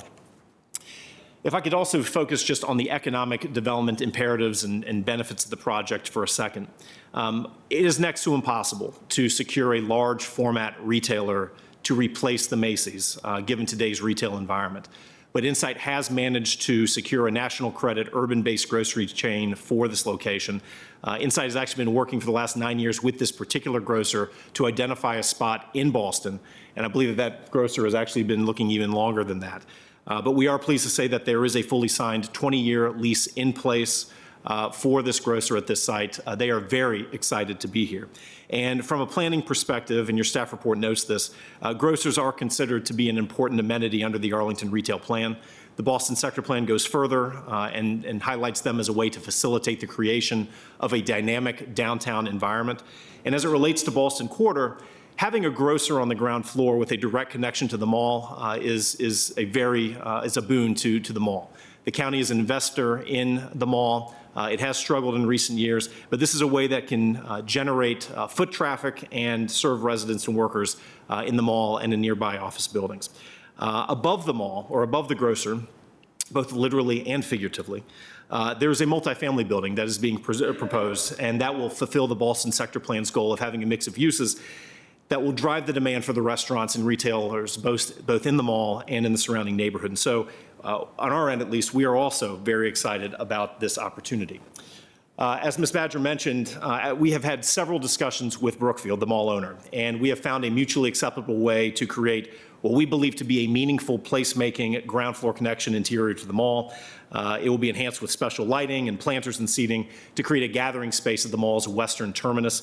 And then in response to additional conversations we held with the owner, we have agreed to commission an art piece for the floors above the grocery store that would have sort of a similar dialogue and counterpoint to the Ballston chandelier that exists at the eastern end of the shopping mall. Of chief concern, we have heard a consistent refrain from the beginning that we should do what we can, however we can, to connect both sides of North Glebe Road, to green it, to not have the road act as a barrier. I think we all know that fundamentally there's very little we can do to narrow Glebe Road, just given VDOT requirements. But what we can do is give people a reason to actually want to cross Glebe. And once they've done so, to do so all the way up to Wilson in as safe and effective a manner as possible. So what does that look like from a land use perspective? Well, I think from our end, it means introducing a viable grocery use as an anchor to the mall. It includes new retail space as well to activate what is today a blank wall and to line this with retail and retail equivalent uses. From a transportation perspective, this includes things like eliminating pinch points around the site, providing more generous sidewalks with shade opportunities, intersection safety improvements, and signal modifications. And so once, this is the proposed retail space right at the corner of the alley and Glebe Road. You will now have bookends on both ends of the alley for retail, and that will correspond with what is directly across Glebe Road. There has been a lot of dialogue as well about the proposed left turn signal and turn lane, and I think we readily acknowledge that the single thing that the Transportation Commission chiefly did not support with this application was the one thing that we met with staff on going back about 2 years. Just to pause for a second, the grocer has been very candid and I think flexible on our end, and they've told us from the beginning that in order for the Macy's site to work for their business, they desired a left turn lane into the site from North Glebe Road. This grocer has decades of experience in urban configurations all across the country, including DC and Manhattan, and their design comments to us were purely based on lessons that they have learned in operating their stores over those decades, and their desires which would be shared with pretty much any large format retail use that would replace the Macy's. At Ballston, the grocer wants to be in an urban setting because they, on one hand, want to be proximate to foot traffic, and there's a lot of it. But on the other hand, they also acknowledge the unique nature of grocery items and that people often buy things in bulk. They're heavy, they're liquids, they're boxes, they're cans. And so we have worked to try to find ways to accommodate the grocery store's desires. But I don't think it means at all that it has to be a one-way dialogue. A balance simply has to be achieved that addresses their desires while addressing the community's planning expectations. And so we've tried to strike a balanced income. But it can't just be a left turn lane, right? It has to be more than just that. So in coordination with DES staff over the last several months, the agreed upon final design, as Ms. Badger mentioned, has a variety of pedestrian safety modifications to the intersection, which are shown here, and Ms. Badger mentioned them. But these enhancements will make it safer for pedestrian crossings and I think presents a very balanced outcome given all the various multimodal transportation elements in the area. But it also has the benefit of giving the grocer comfort to invest in this site. Stitching together a complete community in this area, though, imparts more than just crossing Glebe. You have to make it all the way up to Wilson, right? And so we are seeking to convert the typology of the alley from what is shown here into a much more gracious, attractive, and safe experience, while still allowing the alley to serve as the workhorse for the building in terms of loading and access. And that's the way it is in the MTP, is what alley should serve, and that's what this is. But at the same time, we've recognized that this is an important pedestrian connection as well. So we propose to enhance the space and turn it into a curbless environment that's punctuated by lit bollards and green wall plantings, biophilic elements and seating areas, pavers and overhead catenary lighting to bring the experience back down to the pedestrian realm. We have purposely designed the alley as well to reduce the potential for cut-through traffic and for speeding. And this type of condition that we're proposing generally results in vehicles that are traveling at very safe speeds, and I think works well in other environments. We looked all across, prominent examples across the country from Chicago to New York. We found some here at the Wharf that work particularly well and are representative of the type of environment that we would be proposing here, and that's what's shown on the screen. Staff in the community also challenged us to reuse existing infrastructure wherever possible as a way to disperse vehicle trips and also mitigate some of the impacts of new construction on our carbon emissions. And that has naturally led us to form partnerships with our adjacent owner, including Brookfield, which is the owner of the mall, and the Point Office Building to the west. All three owners want this project to succeed, and what is on the screen is our shared infrastructure approach. And so we can go through those if you would like. As staff mentioned, housing affordability is figured prominently into our overall approach. There are four components. The first is a $1.5 million AHIF contribution. We are also preserving, as Ms. Badger mentioned, 118 units of the Haven, and that meets the county's stated goal of retaining 100% of the approximately 6,200 market rate affordable units on the Columbia Pike corridor. We also heard from the community that there's an interest in seeing some level of affordable housing on the Macy's site. So in response, we are providing a 2-bedroom committed affordable unit at the 60% AMI level, as well as 11 workforce units at the 80% AMI level at the Macy's site. And for those 11 workforce units, we are not receiving any community benefit credit. Those are simply above and beyond in response to what we heard from the community. We are also making use, as Mr. Matuzik said, of the county's TDR policy. As many of you all know, the ability to transfer development rights in the Columbia Pike corridor, and those policies have been in place for many years. This is the first time that it's being attempted, and we're very proud of that. And alongside that, we will be permanently preserving a notable site that's listed on the HRI. We have gone back and forth a lot with staff over building sustainability. I know that a representative from C2E2 is here this evening. We can speak to that as well. And in the interest of time, Mr. Chairman, I'd actually like to recognize Sophie Muschel-Horton from Future Green. She's our landscape designer, just to walk through kind of the ground plane elements and landscape approach, because it is inextricably linked to the architecture, the amenities, and I think the overall ambiance of the project. So, Sophie, are you available? Yes, can you all hear and see me? We can, and just so you're aware, the presentation's at 4 minutes left. Great. Thank you, Andrew. So I'm going to just walk through the landscape design for the project more specifically to give a sense of the overall greening approach for the site. So in general, we'll be implementing a layered, varied landscape approach at different levels of the building to create a continuous green tapestry from the sidewalk level up to the top roof. And in all areas, these green zones will be supported by a thorough maintenance schedule and drip irrigation to really ensure a healthy, robust plant palette in all seasons. And it's incredibly important to us to include plants native to the Chesapeake Bay watershed that serve populations of local pollinators at every possible opportunity. We're particularly cognizant of the need to incorporate Asclepias syriaca or common milkweed to support monarch butterflies. So next page. So starting just on the ground level along Glebe Road, we'll have 5 new street trees, including American linden and scarlet oak, both of which have striking fall color and high wildlife value, planted within very generous beds that will include a diverse array of perennial and shrub plantings indigenous to the region.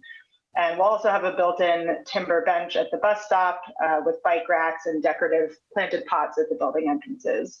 And then turning the corner into the alley, as Andrew mentioned, where the grade of the vehicular zone will ramp up to meet the level of the sidewalk. We'll have a row of bollards on each side and then a transition in the color and texture of the paving to safely indicate the 6-foot clear pedestrian zones. And then vine trellises along the grocer wall and built-in planters will add some lush greenery to that experience. And then down Wilson Boulevard, we'll have a number of cafe tables and planted pots along the building to help create this kind of indoor-outdoor condition for the grocer, as well as some other new native street trees, scarlet oak and black gum. And we'll have some more built-in timber benches for seating and bike racks. And I know there had been a past comment about the curved bench and sidewalk transition down in the lower right corner there, and we're currently studying how that circulation can be adjusted for the best pedestrian experience. And then up at the 3rd floor, plan north on the alley side, we removed some of the previously occupiable gathering spaces and replaced those with large planting zones, which will enable us to create some really interesting topographical moments with shrubs and trees that are all visible from the street level. And then on the mall side of the 3rd floor, we'll have a number of programmed areas, including flexible lawn and kitchen stations for residents and a flexible outdoor bar and zone for yoga and other events. And then on the upper penthouse roof, all mechanical fencing will be planted with vines to create vertical greening, and these architectural arbor structures on either side will also support lush vines that will be observable from the sidewalk. And amenity spaces on this terrace will include a pool deck, seating nooks and garden spaces, an outdoor dog run, group kitchen station, and flexible workspace. Next slide. I think we're winding down. Sophie, we may want to, in the interest of time, Mr. Chairman, just conclude. And I'll just say that, you know, with an amazing site like this, you have to be flexible in unlocking the potential of the site. It's not been easy. We've been very proud of the evolution, the ability to work with the anchor, work with our adjacent owners, work with staff. It really has been a pleasure. It's been a journey, and we're excited to be here tonight. So thank you very much for your time. Thank you very much. That concludes the presentations portion of this item. I believe that we have at least one virtual public speaker. Let me ask where we are at with public speakers so far. We have one virtual individual public speaker followed by one speaker for an organization. Is that organization C2E2?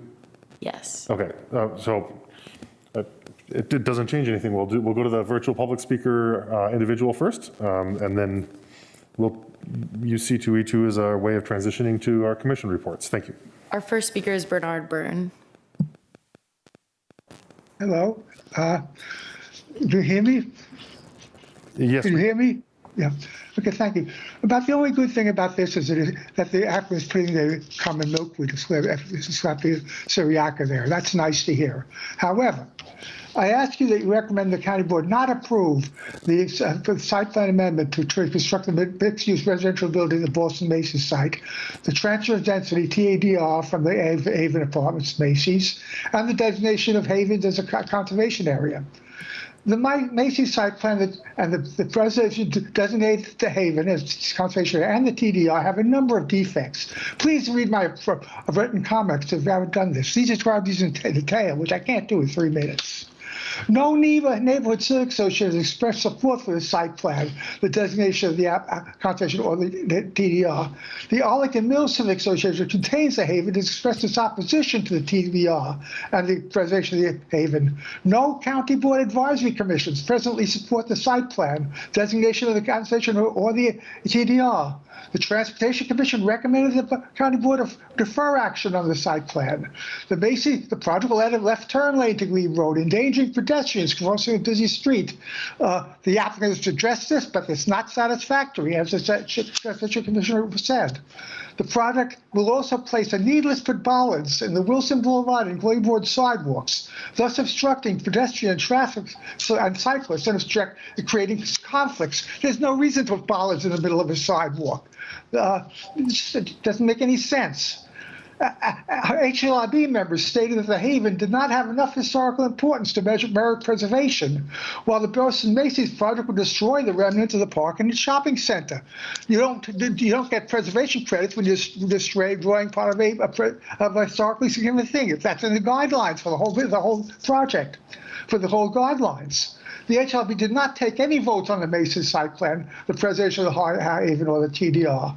The conservation area is too small, as it does not include the nearby Monterey Apartments, which is part of the same development as the Haven. It makes no sense to me to leave out half of the area. That's about half of the conservation area was left out. The TDR will change all 118 of the Haven departments from market rate affordable housing, MARCs, to commuted affordable housing units, CAFs. After 3 years, the property owner will evict all remaining tenants, which are presently about 30% of the number of people whose incomes are too high to qualify for CAFs. As the county has a shortage of MARCs, this may create a hardship for those tenants who happen to not be eligible for the CAFs. This is really bad. The Boston Macy's State Building will contain 533 residential units. Only 2%, 12 of these, will be CAFs. None will be MARCs, which the county needs. That's what the Everything Needle Alley study is all about. This is too small for a building near a metro station. The ground level of the Macy's site will contain no trees or other plants except in tree trenches within the Wilson Boulevard and Glebe Road sidewalks, and a few planters in the alley. Some plants may climb up in front of the grocery store, but since there are windows, won't be many. Few plants will hang from the roof. None will hang from balconies. The project will not be biofilm. Thank you, Mr. Byrne. Your time has expired. And the area doesn't need a grocery store. We've got a Harris Teeter right nearby and a Carter across the street. Thank you. Thank you. We will now go to, I believe that we are joined, am I correct, Ms. Martin, with Majdi Shamali from C2E2. Are you with us in person or virtually? I'm here virtually. Great, thank you. Good evening, Commission members. Thank you for letting me speak tonight. The C2E2 has submitted a letter to the Commission, to the county, on this topic, and in that we have added our detailed criteria for how we measure or how we assess new site plans. So I won't be going in those in detail, but I do want to take a few minutes to highlight a few items that are in our findings and that are in our letter. So based on a review, based on the commission's review of the documentation that was submitted by the applicant, we do agree that the submittal meets the green building, the minimum of the green building incentive program, but we disagree on the the CEP targets, the community energy plan. Our rating, as you will see if you have a moment to look at it, is at 57%, and this is relatively low compared to other sites we have been evaluating. And we do feel that the applicant can do better in this area.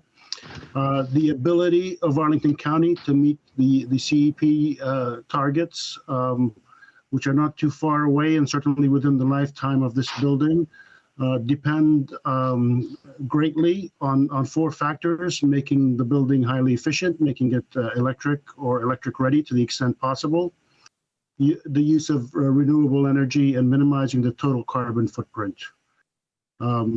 The project is targeting LEED gold rating. We believe that LEED platinum is possible, and we would urge that the applicant explore options to achieve zero carbon certification, if not immediately, but certainly build a design that that allows for that in the future. The applicant has committed to 20% efficiency over ASHRAE baseline. We are seeing 25% is becoming more commonplace and certainly achievable, and we would recommend that they target the 25% over baseline on this project. In terms of electrification of systems, we see that there's a locking in of fossil fuels. To the extent possible, we would urge that electrification be used, and where not possible, designs to consider moving to electrification when it does become possible. The county energy plan goals are not achievable if we lock into fossil fuels, especially on new buildings this close to our targets. In terms of EV chargers and EV parking spots ready, this is, we commend the applicant for their 10% and 50% respectively designation of these parking slots. Certainly, this is a good sign to see. We do see that the applicant is using some renewable electricity, but would also recommend that they consider on-site storage or provisions for future on-site storage where possible. I think on the other issues, other commentators have commented, so I will leave it at that. And thank you very much for letting us speak tonight. Thank you, Commissioner Shamali. Are there any other commissions who are here or represented this evening? So I will then refer us to, for the Transportation Commission report, I will refer you to the written report that Commissioner Lantami circulated on Friday in advance of tonight's meeting with a follow-up on Sunday. And then I will go to Commissioner Lantami for anything that you wish to add to that report. Right. Thank you, Mr. Chair. As mentioned earlier, the Transportation Commission did vote to defer, and that was solely based on the North 7th Street Glebe Road intersection, and specifically the left turn lane, the addition of a left turn lane southbound. That was the sole reason for the deferral. Otherwise, the Transportation Commission looked at all of the other transportation aspects of this proposal and was satisfied with all of them, including parking ratios, bicycle parking, cargo bike locations, the turn and traffic movements within the alley, the loading dock access and hours for both the store and for the residents, access to the garages. All of those things were extensively discussed and passed muster as being acceptable. It was simply that the 7th North 7th Street, Glebe Road intersection, the Transportation Commission wanted that to be more pedestrian friendly. That the addition of that left turn lane really just widens Glebe Road, which, as we all know, has been a problem before us for quite a while. So I'm happy to answer any further questions about how Transportation Commission looked at this. Thank you, Commissioner Lantelmi. I will also refer us to the written reports, written remarks, or written comments from Commissioner Hughes on behalf of the Form-Based Code Area Working Group that were circulated in advance of the meeting. And I will then also refer, I'll call on Commissioner Hughes in case there's anything you wish to add to those remarks. No, I do want to just note that I appreciate, given staff being here, the 3 meetings that Mr. Matuzik went through, walking everyone through the complications that are exceptionally present with a TDR application. We had a tremendous amount of discussion at the OG. This did take up 3 meetings. I went back, Matt, to actually go listen to the June meeting last night to make sure I represented everyone right. And I will simply say that we did progress in this application from the applicant's side from what they brought forward. And the OG's, what I will call lukewarm acceptance of the proposal, was conditioned heavily on, at the time, the only workforce housing being proposed at the Ballston site. But since then, it appears at least one committed affordable being brought forward at the Ballston site. That was the predominance of what I will call the conditioned lukewarmness with the OG members. Thank you, Commissioner Hughes. In the interest of time, I think I want to go to the SPRC report first, mindful of the fact that we have an LRPC report that we can call upon should we have any questions that are broader and higher level. Commissioner Lantelmi, back to you. Thank you, Chair Weir. I don't think I really will read through the entire report. I did circulate that earlier, so I think people should be familiar with it. I will go to the outstanding issues, points of discussion that I have listed down here. And if anybody wants to add anything, certainly feel free to do so. I have not gotten any responses on this from anybody to add anything since I sent this report in. Site access and transportation. It's really the biggest question continues to be the intersection of Glebe Road and North 7th Street be designed to be more pedestrian friendly. For open space, are the alley's biophilic elements adequate and able to be maintained? And I think we can also add whether the green landscaping on the top of the podium at the second level, is that visible from the street? Architecture, is the connection to the mall appropriately designed? That has been added. And are the street level facades appropriately activated? They have changed dramatically from the very first proposals. I certainly acknowledge we've come a long way in this process, and the project has improved tremendously over the meetings that we held. Construction issues, that is still a big one. Can the pedestrian passageways along the site be maintained during construction? These sidewalks are very heavily used. And of course, we don't want to have people having to cross Glebe Road if they don't need to.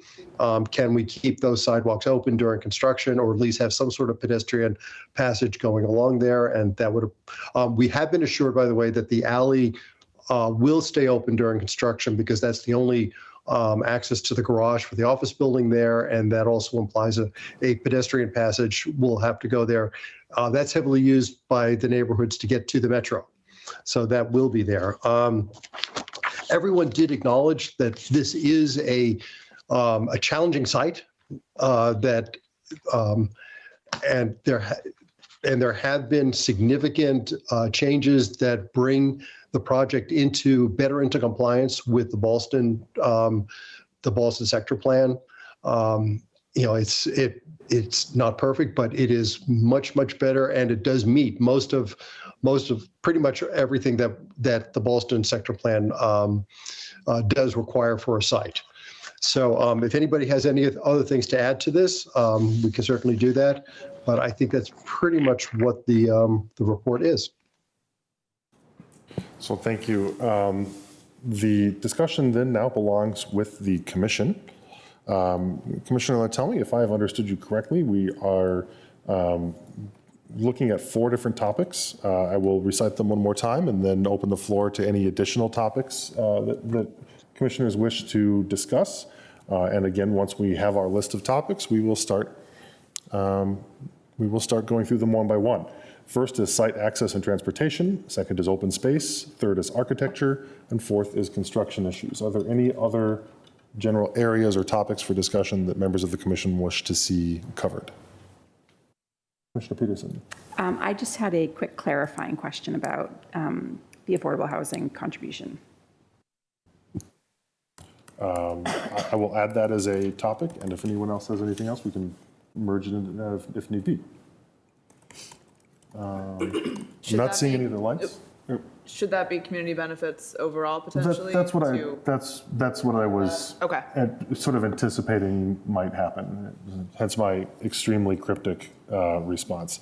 Commissioner Lantelmi or Commissioner Gearin, anything else? No, I have nothing further. My only point on this was I wanted to follow up about the pickup and drop off for people who might be using Uber or Lyft, even though this is pedestrian oriented. This came up in the SPRC, and I wanted to just follow up that conversation. But Commissioner Lantelmi knows this. Thank you. So I think that we'll make sure to call on you for that under site plan or site access and transportation, now including pickup and drop off, which is where we are going to start. I went to, mindful of the fact that there are 10 of us and 5 topics and that it is already 8:45. I sort of telegraphed this earlier. I want to encourage everyone we're going to try to follow the county board's lead for how they do their discussion at this, which is that each person gets their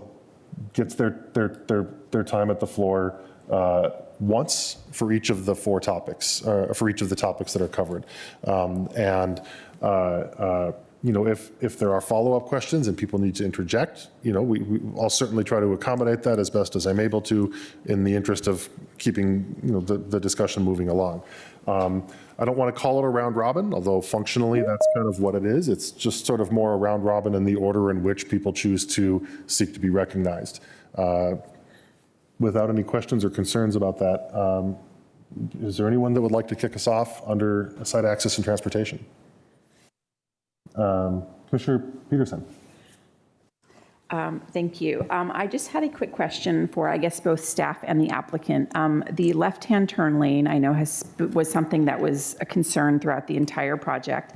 There's now a condition to assess the safety and possibly implement mitigations if needed. So I was wondering kind of what would that look like once everything's already built? What kind of mitigations could there be if there were pedestrian safety issues? And to the applicant, what does your agreement look like with this grocer if these mitigations need to be implemented and the grocer isn't agreeable to them?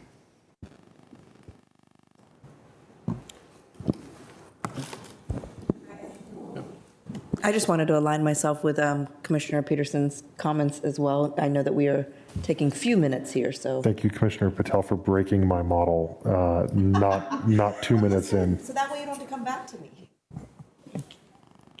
Chair Weir, I might defer to Mr. Sullen first, and I neglected to express our side's appreciation to Mr. Sullen's work on this. I think he, more than anyone in DES, has really been influential in this and helped sort of steer this to a point where staff could support it. So I just wanted to mention that. Good evening. I'm Dennis Sullen. I'm with the Department of Environmental Services. We put a condition in the draft site plan staff report that is based on a condition that we wrote for the Waycroft across the street because we anticipated similar conflicts at the exit to that site on Glebe Road with pedestrians and vehicles. And in this site, we anticipate that there could potentially be conflicts between vehicles and pedestrians, between vehicles and vehicles, and that there could also be potential for queuing or backups at the left turn at the intersection for southbound traffic. So the mitigation measures are undefined because we do not know what types of incidents could potentially occur, whether they could be, as I said, unsafe queuing, which could be mitigated by restricting the left turn. There could be an excess of vehicular, pedestrian, whether it is crash incidents, whether it is unreported, anecdotal or empirical observations of incidents that are occurring or potentially occurring that might, again, restrict the movements of vehicles into or out of the site. We're already restricting those vehicles, and there was a recommendation at the Transportation Commission that we further restrict those movements to not allow any right turns on red at any of the intersections, at any of the legs of the intersection. And that is a movement that we will probably take under further consideration. There may be further geometric changes that are made. So it's operational, it's geometric, and I cannot give you anything further, but we would use every tool in our arsenal to ensure both primarily the safety of the intersection and the smooth operation. So our primary concern is safety, secondary is operations. And that study would initiate, I believe we said, I don't have, well, I can look at it. But we do intend that the study would commence once the grocery store is in operation so that we could observe how the grocery store traffic is functioning, because that is the primary generator of the type of traffic that we're concerned about. I hope that answers your question, and if the applicant has anything further to add. Mr. Chair, I mean, that was a pretty good answer. Sufficient. I'm not sure if we have anything more to add. The specific mitigation measures will become known over time. We'll have to work with staff, submit studies, and come up with the mitigation measures for reducing any unsafe conditions. Commissioner Peterson, anything else? Commissioner, before, I just want to make sure while you still have the floor, is there anything else that you'd like to cover? I guess wanted to follow up with the question about if your grocer doesn't like the mitigations, is that going to invalidate the contract, or they'll just have to deal with it? I'm Trent Smith. Good evening. Thanks for all your time. I work at Insight Property Group. In light of what we just heard from Mr. Sellon, it's really, really tough to answer that. What I can say is that this grocer, as you heard Andrew mention at the beginning, has been trying for 9 years with us to find a home in Ballston, really, really hard. And before that, on their own. And they have, as we've worked through this process for the last 2 years, have been insanely flexible as we've been improving the project. We've shrunk their store, we've changed their ramps, we've taken away their parking, we've made inefficient back of house, we changed their loading. We've done 8 or 9 things that took all sorts of reworking, and they've stuck with us and have been great, kind of reasonable partners throughout. So I'm confident that if there's a reasonable restriction that works for their business and they can actually agree to it and have a good business, that they'll do it. Thank you. Thank you. I think Commissioner Schroll has his light on. I just wanted to make sure that you hadn't wanted to. I'm going to go to Commissioner Schroll, who's got his light on. Thank you, Mr. Chairman.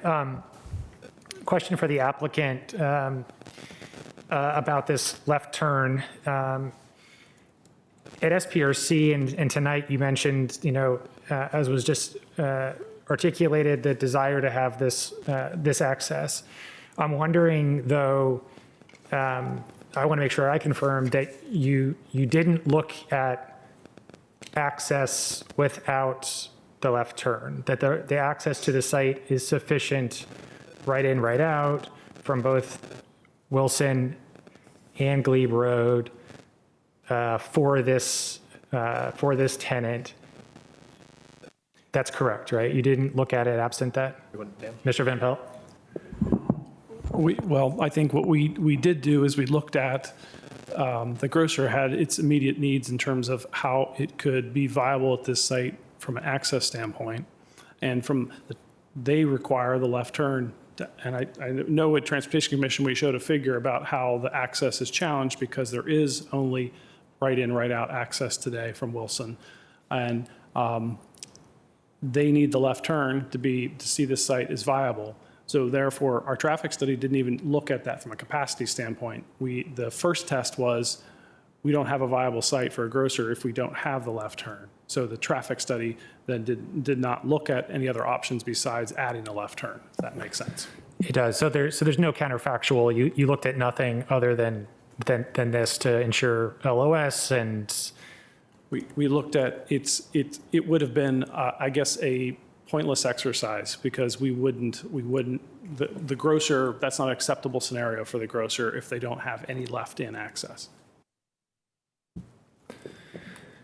Okay, and Mr. Sellon, I know that staff has come around, I think, to this with some mitigation, but staff is comfortable with where we are with the left turn, as long as you have condition 60. Is that sort of where staff is? We spent many months on this. I would say in the 10 years I've been here, we spent more time on this transportation than on any other.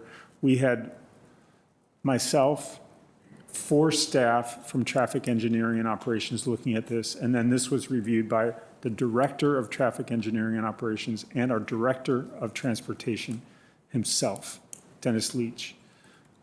They are the ones who ultimately approved the 64-page memo that was submitted justifying essentially the left turn. It was all of the transportation concerns, but it ultimately was the justification for the left turn from southbound Glebe Road into the site. So it was, I would say, the most thoroughly vetted transportation scenario that I have seen in the time that I've been with Arlington County.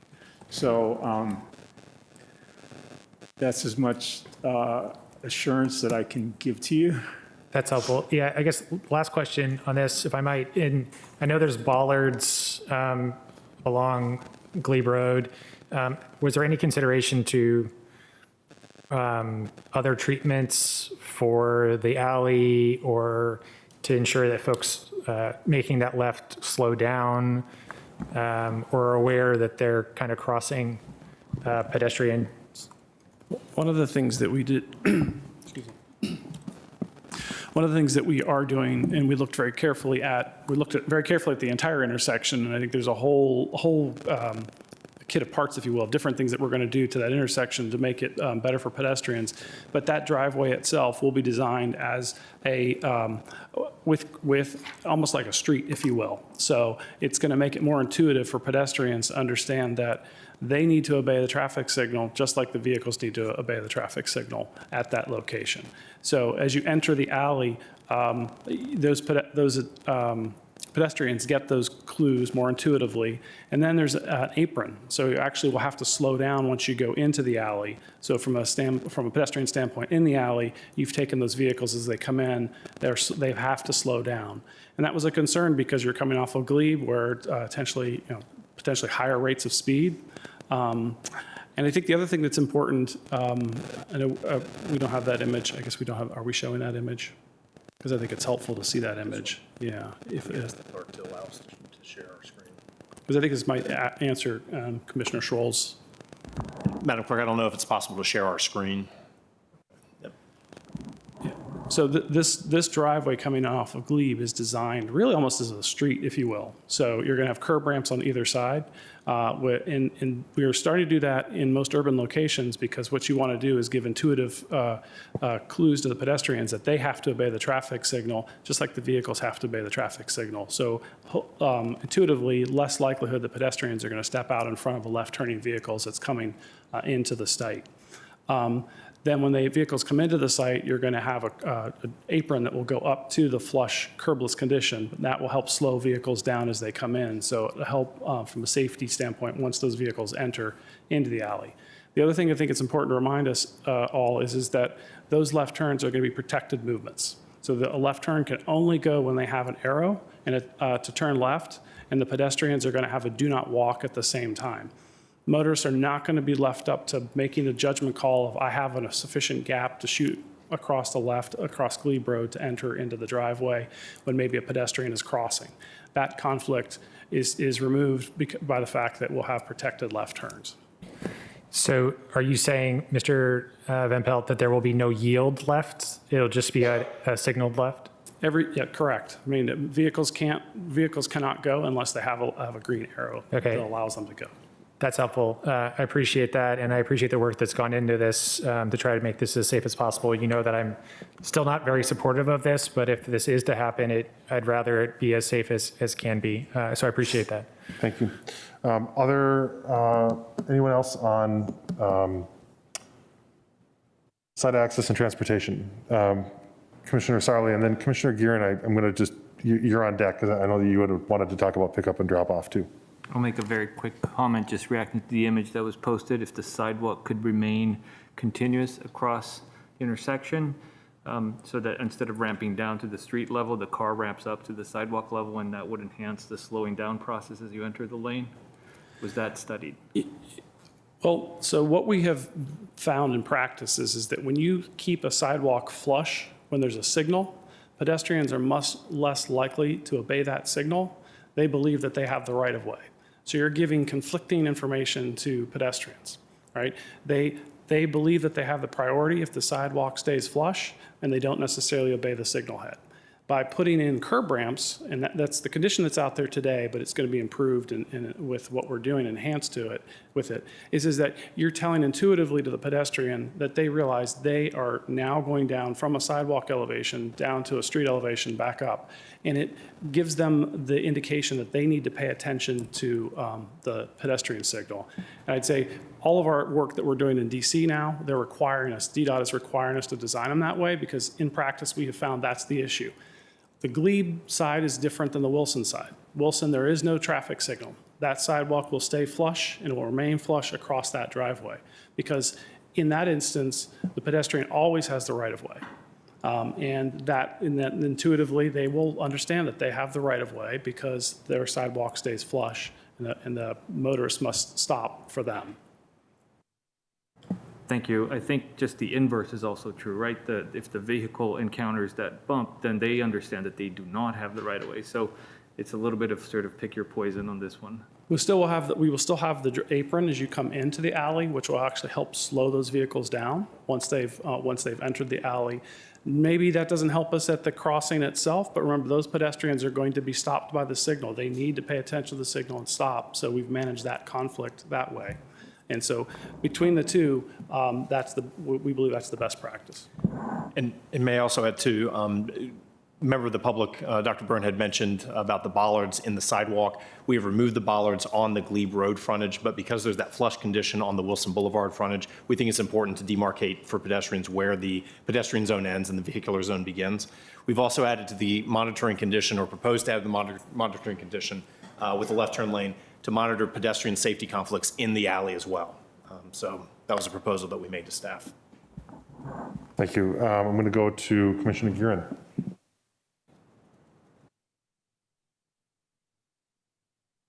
Thank you, Mr. Chair. So my question follows up the conversation that we heard in the SPRC meetings.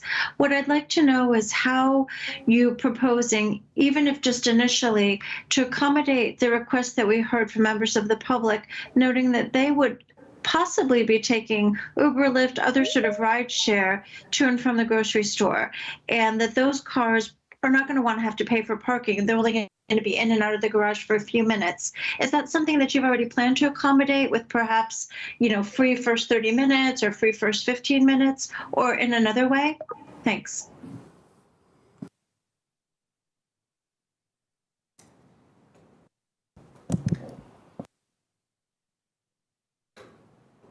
Go ahead. Sorry. The free, in response to the free short-term drop-off inside the grocery parking spaces, that's really, really easy to accommodate. The grocery has the same interest and will be aligned in flexibility of creating that. To be honest with you, that's not something we've entirely worked through the details on with the grocery, but I'm not worried about it. If that's something that's required in advance of an approval, we can certainly do that. But I don't foresee that being an issue. And then on the streets, a little more complicated. So at grade, we are proposing, currently there are 3 parking spaces on the northwest corner of the site. And we are proposing to convert those into short-term parking. They're directly adjacent to the grocery entrance. And so we anticipate that that would serve as the pickup, drop-off area for very short-term package delivery and other Uber or Lyft pickups to the site. Thank you. So I guess I would defer to our transportation experts for the best way to handle this. I know when this came up in the conversations, there was some concern that those sites wouldn't be available. I know it's really hard to monitor on-street short-term parking. And while we would love to see everybody walking to and from the grocery store, I think the reality is as people get older, groceries are heavy, they're a little bit difficult to take on public transit. So I don't know if staff would like to weigh in on this, or any of my colleagues who've served on Transportation Commission, or even if we have a TC rep here. I just wanted to make sure we did address it. It seemed like a really valid issue and something that we're likely to see in other proposals as well. So thank you. Dennis Sellen again from DES. I do recall the conversation at the last SPRC, and as I recall, there was a request for a covered spot for pickup and drop-off, and that seems to me most appropriately done on the interior. And as the applicant has indicated that they can make space for that inside the garage and that would be done at no cost, it seems that would probably be the most suitable spot for that. And as Commissioner Gearin indicated, that there's no certainty of availability of the on-street spaces. I'm sure that a spot in the garage can be made available for those spots, whether it is for an able-bodied person or for disabled person. I believe that is where the comment was generated from. So we'll be certain that is attended to in the post 4.1 because the on-street spots are not always guaranteed, as the commissioner has already indicated. Thank you.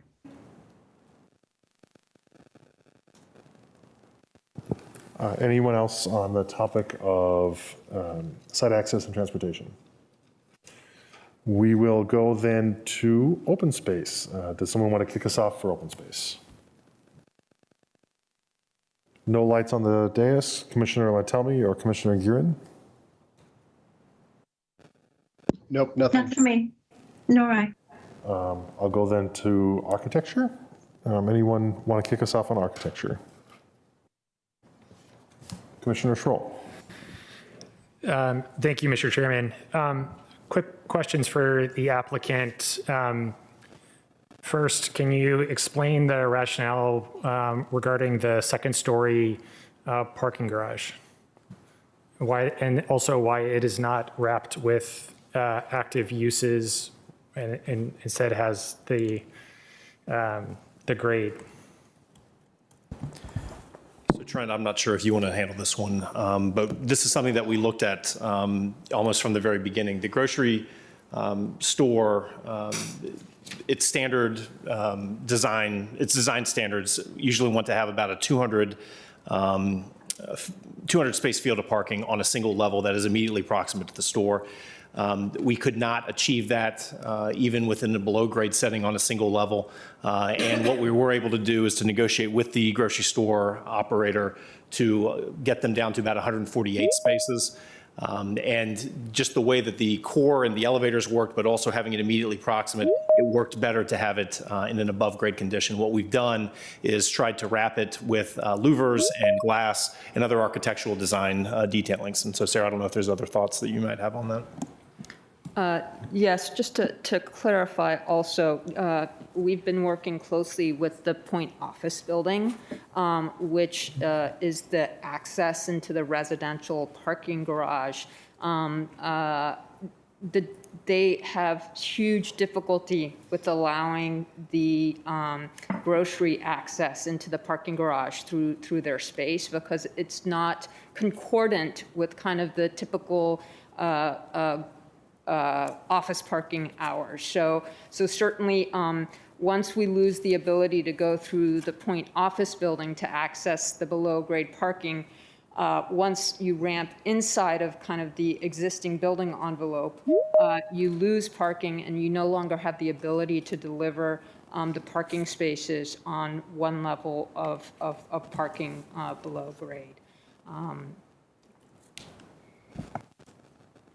Okay, and then, so the decision to not wrap the above grade parking was a design decision? So, because if you pull up a rendering of your facade, it looks like parking. It looks like it has grates and it looks like above grade parking. I was just wondering why the applicant or staff didn't ask the applicant to, I might turn to staff with that question, wrap it with what would look to be an active use. So glass, why isn't there glass there? So we do have a combination of fretted glass and louvers.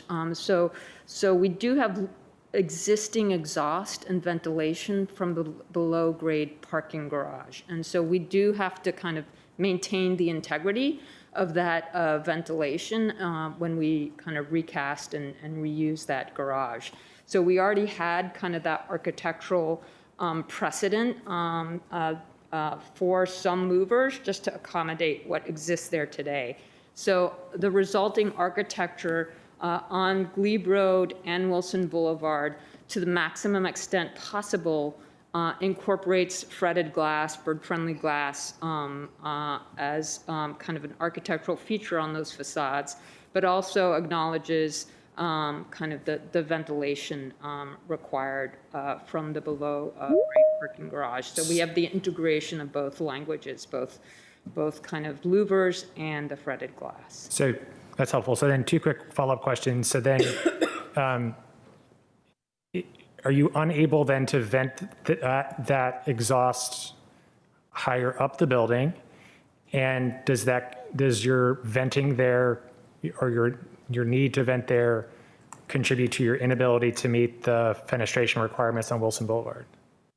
So that's correct. So if you look at the design and the podium and kind of the way that podium projects, the existing ventilation kind of is at that third floor podium area and does not go through kind of the main building core to the penthouse, just as a function of where it exists today. So we were trying to accommodate that while also creating a podium that had a diversity of plantings, right, to create that kind of green visual core. And so, yes, we were kind of responding to the existing location. Okay, because the building steps back and you aren't able to carry that up. Okay, that's helpful. I appreciate that. I will say that It's not the most effective above grade parking I've seen. You're supposed to not know it's parking, and everybody's going to know it's parking. So I understand why you're doing it, but it's unfortunately not a great execution of that. But I appreciate the information. Thank you, Commissioner Sproul. Other members of the commission on architecture? Commissioner Gearin or Commissioner Lantelmi? Nothing further from me. My only questions had been whether or not the green roof vegetation would be visible from the street and therefore benefiting pedestrians and so on in the community. Maybe Sophie can respond to that question, the landscape architect.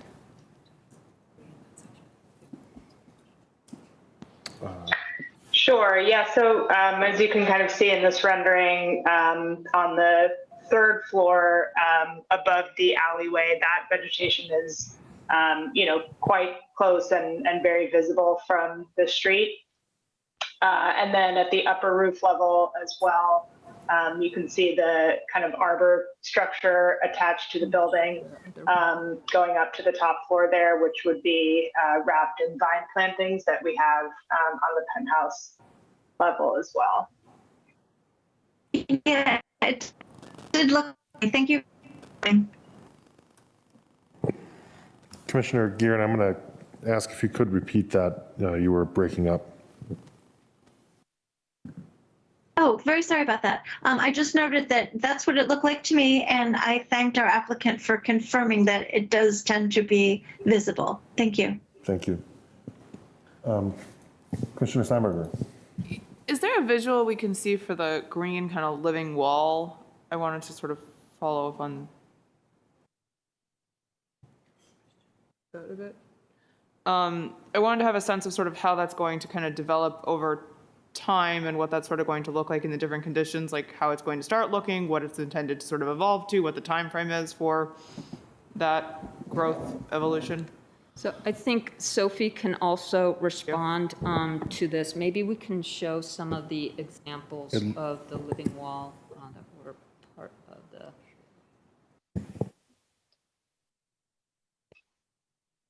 Yeah, and that vine trellis at the ground floor in the alleyway would be anchored in a planter. So we would have perennials as well as vine plantings kind of coming from that level and then grown up the green screen. We are aware that that's a shady spot. It's not going to get a ton of sunlight. So we're also considering the use of grow lights to enhance the growth of the vines. And then we'll be very particular in the species selection to make sure that those are shade tolerant vines that will really thrive in that condition. And will, maintain some fall color and winter structure as well.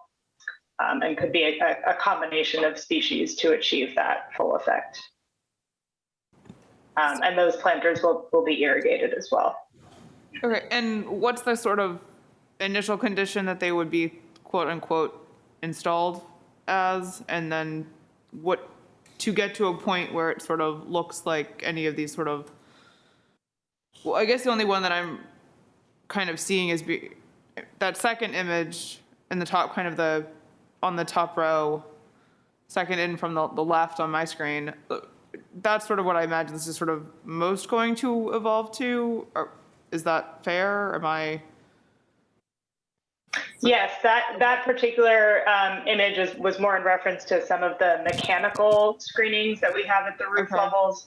So more of a full sun condition as opposed to in the alleyway. But yes, that is another kind of green screen condition that we have on the project. And it will take some time for the vines to grow up that whole face. And so what we'll do is plant the base there with enough perennials and maybe some small shrubs to have that lush, planting experience day one. And then, that will give the vine some time to grow up and fill out the vertical face there. Okay, and I'm just curious, what's sort of the long-term, how active do you have to, what level of care day to day or week to week or whatever does something like this need in order to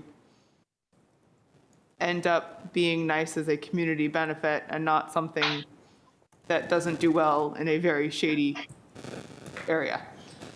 I mean, the real kind of big cleanups would only typically happen twice a year. And then the irrigation is run on a timer, and we would have weather sensors as well, so picking up on the humidity and moisture in the air. So that's all would be on an automatic timed system. It's possible that some of the plants in some areas might require additional hand watering in cases of drought or a lot of dryness, but that should be enough to really help establish them in the beginning. And especially if we use mostly native plants, they're already really well adapted to this climate, and so they typically don't require much maintenance at all. Thank you. Other commissioners on this topic? I will. I'm going to associate myself with your line of inquiry, but I'm going to wait until we get to community benefits because I think that it's relevant there as well. So thank you for bringing that up here. Yeah, I didn't know where to put it. So It sort of rides, I think just like, similar to Commissioner Guerin's question, right, it can quickly transition from being an architecture question to a community benefits question, yeah. So I hear that. I'm not seeing any other lights on architecture, so we will move along to construction issues. Anyone want to kick us off there? Okay. I mean, I really want to associate myself with Commissioner Lantelmi's comments with regards to keeping as much of the site pedestrian accessible, especially for those, accessing Glebe, not having to make them cross Glebe in order to get around the site while the construction's happening. I don't think that's going to benefit anyone, and I think that will create an unpleasant and potentially hazardous condition for folks in that area. So I'm very attuned to that, and I appreciate Commissioner Lantelmi raising that in his initial remarks. So I wanted to associate myself with those remarks and just would really hope that we have a clear plan with county staff to avoid that, because I don't, that creates a fear for me that, it would be untenable. Thank you. Commissioner Lantelmi or Guerin on construction issues? I'm not seeing any other lights on the dais. No, I have nothing further. Neither me. We'll go to affordable housing and other related community benefits. Commissioner Peterson, you're up first. Thank you. This is more of a clarifying question. The applicant referred to workforce housing as one of the benefits that didn't count as a benefit being provided by the project. In the staff report, it does refer to 11 CAF units on site in Ballston at 80% AMI, so it doesn't use this term workforce housing. I understand workforce housing to usually be housing reserved for members of county staff, for example, firefighters, police officers, teachers. So are you proposing that this workforce housing is somehow going to be limited to county staff doing those sorts of jobs? Or is this another way of trying to say studio housing? No, it's actually neither. We use the term workforce housing broadly to describe it at 80% AMI. It will not be exclusively, available for county school teachers and firefighters and police and everything like that. But it was a way to achieve some measure of affordability at the Macy's site at a higher income level. Okay, thank you very much. Anything else on affordable housing or community benefits? Before I go to Commissioner Lantelmi or Guerin, I want to pick up a little bit on the thread of questions about enforcement, both with respect to the to the extent to which Commissioner Gearon, you were getting into the green wall issues and especially Commissioner Steinberger's, and just say to my colleagues and to staff, I think that while we continue to see just really wonderful renderings in these projects, I think that there is a really valid ongoing concern about whether we end up with projects that look more like the renderings or that look more like the parking garage at Costco. And I have every confidence in the applicant's intention to both deliver and maintain a really beautiful environment. It's heartening to me that you have members of your operational team here, but you're not every applicant. And I think that, for what it's worth, this isn't, I'm not going to get in the way of this project, but for what it's worth to my colleagues and to staff, I am increasingly thinking along the lines of whether we need to be in a spot where the operational plans, the existence of an operational plan and perhaps even a review of the content of the operational plan to maintain the viability of a green wall or similar kinds of community benefits is itself an appropriate site plan condition where this kind of thing is offered. So just sort of drawing a dotted line and some sand for future benefits. And I'm going to stop pontificating and yield to whichever one of you turns your light on next, or Commissioner Gearon or Lantelmi.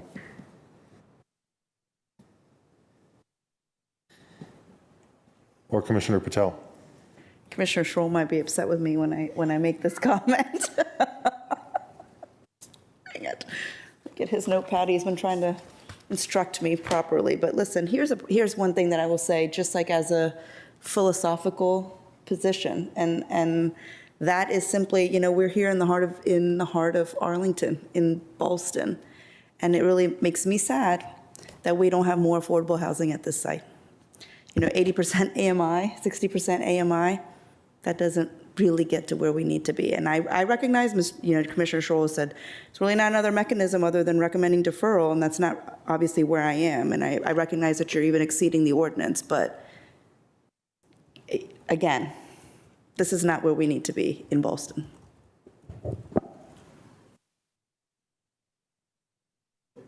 Commissioner Steinberger.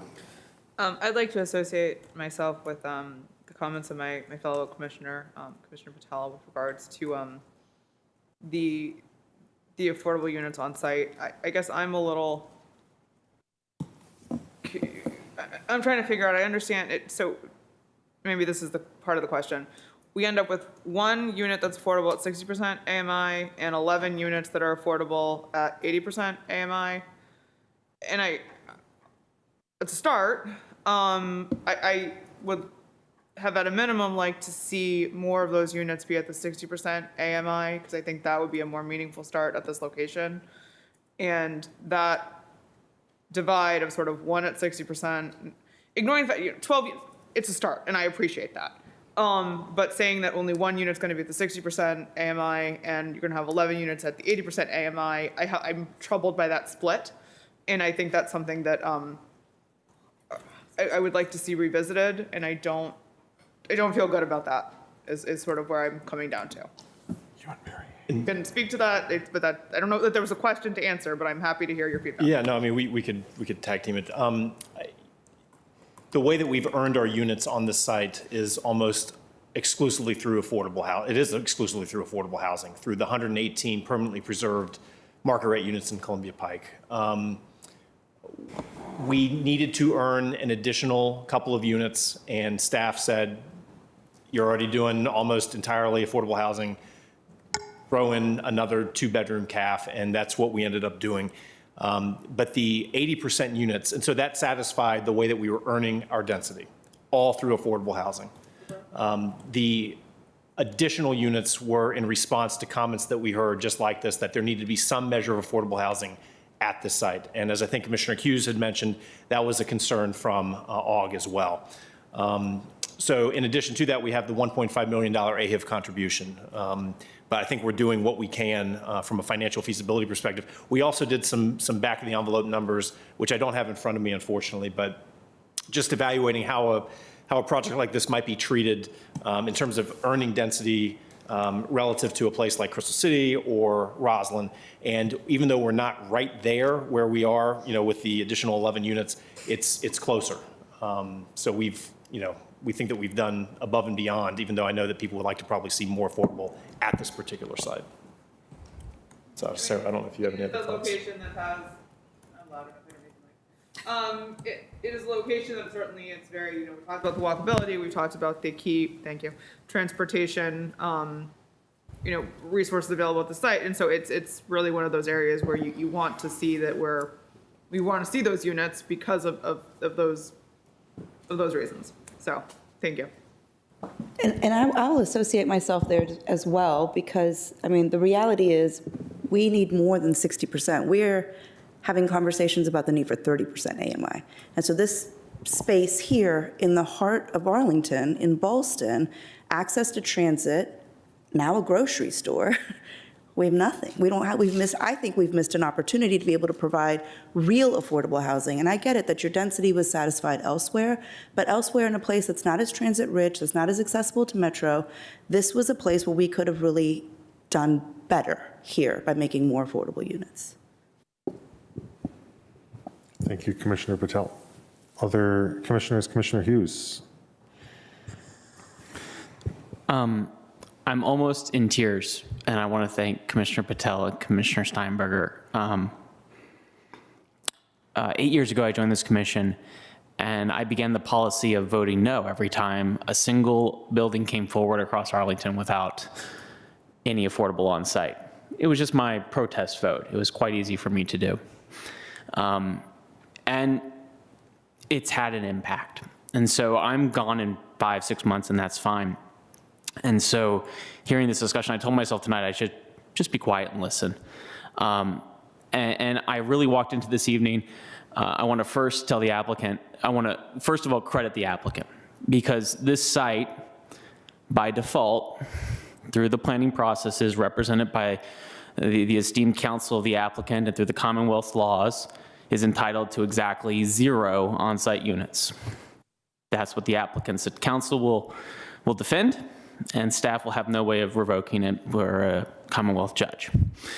So to the applicant's credit, thank you for the one on site. That's the reason I will make the motion tonight, but I'm just going to abstain because of all the things that Commissioner Steinberger said and my neighbors said earlier. But my abstention is, believe it or not, a progression, because it used to be very easy for me to say no. But I just had to say that this evening, and I cannot express to my colleagues enough. The Host Civic Association for the Haven site remains unsupportive. That's for the last time I've said. The Host Civic Association for the Haven site pretty much has no single-family homes within it, to be frank with my commissioner. So it's unlike many of the civic associations we deal with on a frequent and recurring basis. So it is a very complicated thing, and so I just tell my fellow commissioners, because I only have 5 months left to influence any of you all, if you don't ask for it, if you don't demand it, if you don't want the community to get better, it doesn't get better just by going along with the river. So I just wanted to, first of all, thank Commissioner Patel and Commissioner Steinberger this evening, and note that I do thank the applicant, because you have gone a great deal further than you are required to, and you should be credited with that, so thank you. And my credit for that is simply by abstaining and being silent. So with that, thank you, Commissioner Weir, and I look forward to the further listening to my colleagues. Thank you, Commissioner Hughes. I'll go back to you, Commissioner Steinberger, and yeah. I appreciate everything Commissioner Hughes has said, and the only thing I would say is that it's like the scenario where the person who volunteers and does the extra credit assignment, and you just look to the next time to do more extra credit. And so while we can be appreciative of what you are doing, we're always going to say, or I'm going to say, once with all my fellow commissioners, well, what can we do that gets us to the next step as well? So it's like you do good work, and then the reward is more good work. So, yay! Thanks. Commissioner Patel. Yeah, that's exactly right. I just scribbled a message, I'll say, to Commissioner Schroll, who is my thought partner here tonight. That's the thing for me, right, is that at the end of the day, it's exactly what Commissioner Hughes says. There's nothing more that we can require. But that's not where I want to be. I don't want to, I want our community to continue to be that community that constantly looks out and does more than we're supposed to do. And so in a place like this, one unit, I'll give you what Commissioner Hughes said. I'll credit you for that. But we could do more. And I'm talking about a cultural shift of doing more. I'm done. Thank you, Commissioner Patel. Commissioner, I'm not seeing any other red lights. Commissioners Lantelmi or Giron, reach out to you. Yes, actually, I've been waiting. And I certainly want to join my fellow commissioners on this and call out that at the SBRC, the community was raising this very disparity that we're actually making worse between economic and racial disparities between Ballston and Arlington Mill, that an unintended consequence of the TDR transfer is to more lock in place that inequality. And the community was right. And that wasn't what the intent of the TDR program was. The idea was to preserve as many marks as possible or affordable housing as possible along Columbia Pike. But in practice, what it is doing is exacerbating a certain amount of the inequalities. And that's a larger issue that really we can't address with this particular site. As already been mentioned, they followed the rules. They did the right things. This isn't a basis for turning this down at all. But it is something to flag, and it is something for us to look at and think about how TDRs work and how they work on an equity basis. And I think that was a right thing for the community, the Ballston community, to flag. So I just wanted to make sure that they got recognized for raising this also. Thank you, Commissioner Lantelmi. Commissioner Giron? The only thing I'd like to add to this conversation, and I know you are encouraging us to hew to our schedule, is I'd really welcome a larger conversation about how we do want to get to more affordability in our units. I'm not sure the models that we're using right now are going to be successful, but I do think there are other things we can do. So, like my colleagues, I'm grateful that we're having this discussion and that it's been raised. Thank you. Thank you, Commissioner Giron. Unless there is any other, unless there's anything else that anyone wishes to raise under this item, or seeing none, generally on any other item, Commissioner Lantelmi, I believe I'm going to go to you for a motion. It's actually, I think we need to go first. You are correct. We're going to go to Commissioner Hughes first. Yep. Thank you. First, transfer that density so you can do the next. Well, we're making recommendations, so what matters is that the board does it in the right order, but we shouldn't confuse them by the order that we do it. So, yeah, thank you, Commissioner Hughes and Lantelmi. Unless staff recommends otherwise, I plan to move all three of them by reading them off from the staff report. Is that acceptable? I'm seeing Matt shaking his head, which is a good sign for me. And before I read, I just want to reiterate, I will be making the motion, which is a huge step, because when I oppose a motion, even if I Commissioner Hughes, I'm going to interrupt you just to ask the Madam Clerk to put it on the screen if you are able to. Yep. Thank you. Page 2 of the staff report. Oh, they changed it all up on me. All right, I'll read. I'm good. I'll go with this one. Transfer. That's on the page 2 of the staff report. It's fine. I'll go with this one. That's what this is saying, but this is different what she's got up. Yeah, I know, that's what I'm saying. Okay, that's what I thought. Okay, that's what I got up. I did want to say before I read the motion, from the staff report page, top of page 2 for my fellow commissioners,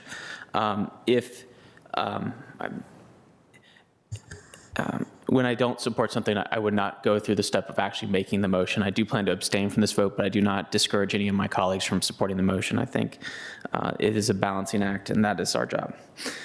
Therefore, I move that the Planning Commission recommend the County Board adopt the attached ordinance to amend, reenact, recodify the Arlington County Zoning Ordinance, Article 11.2 CBN-FBC, Columbia Pike Neighborhoods Form-Based Code, District, Appendix B, Western Subarea Regulating Plan to designate the Haven Apartment as a conservation area and to incorporate associated changes to the conservation area Attachment A. Further, I recommend the Planning Commission recommend to the County Board to approve the subject use permit in accordance with the Columbia Pike Neighborhoods Form-Based Code N-FBC Article 11.2 of the zoning ordinance for the conservation of the Haven Apartment subject to the conditions of the staff report. And further, I move that the Planning Commission recommend the County Board adopt the attached resolution certifying 118 residential units which may be transferred at a rate of 2 per unit as transferable development rights on the Haven Apartments sending site for the purposes of historic preservation and committed affordable housing, Attachment B. I'll second that. Commission has moved, motion is made by, moved by Commissioner Hughes, seconded by Commissioner Lantelmi. Commissioner Hughes, would you like to speak to your motion? I believe my statements prior to are sufficient. Mindful that this is the motion that would make recommendations as to the sending of the transferred development rights, I would entertain any additional comments on the motion. Just it first establishes an overlay in the Western Regulatory Plan, then it establishes the, afterwards, it then approves the zoning change. Finally, it sends the density pursuant to the code, just so everyone knows. Well, right, it effectively creates the rights and then sends them. But what I'm trying to distinguish it from anyone speaking to the Ballston Macy's portion of it at this point. So.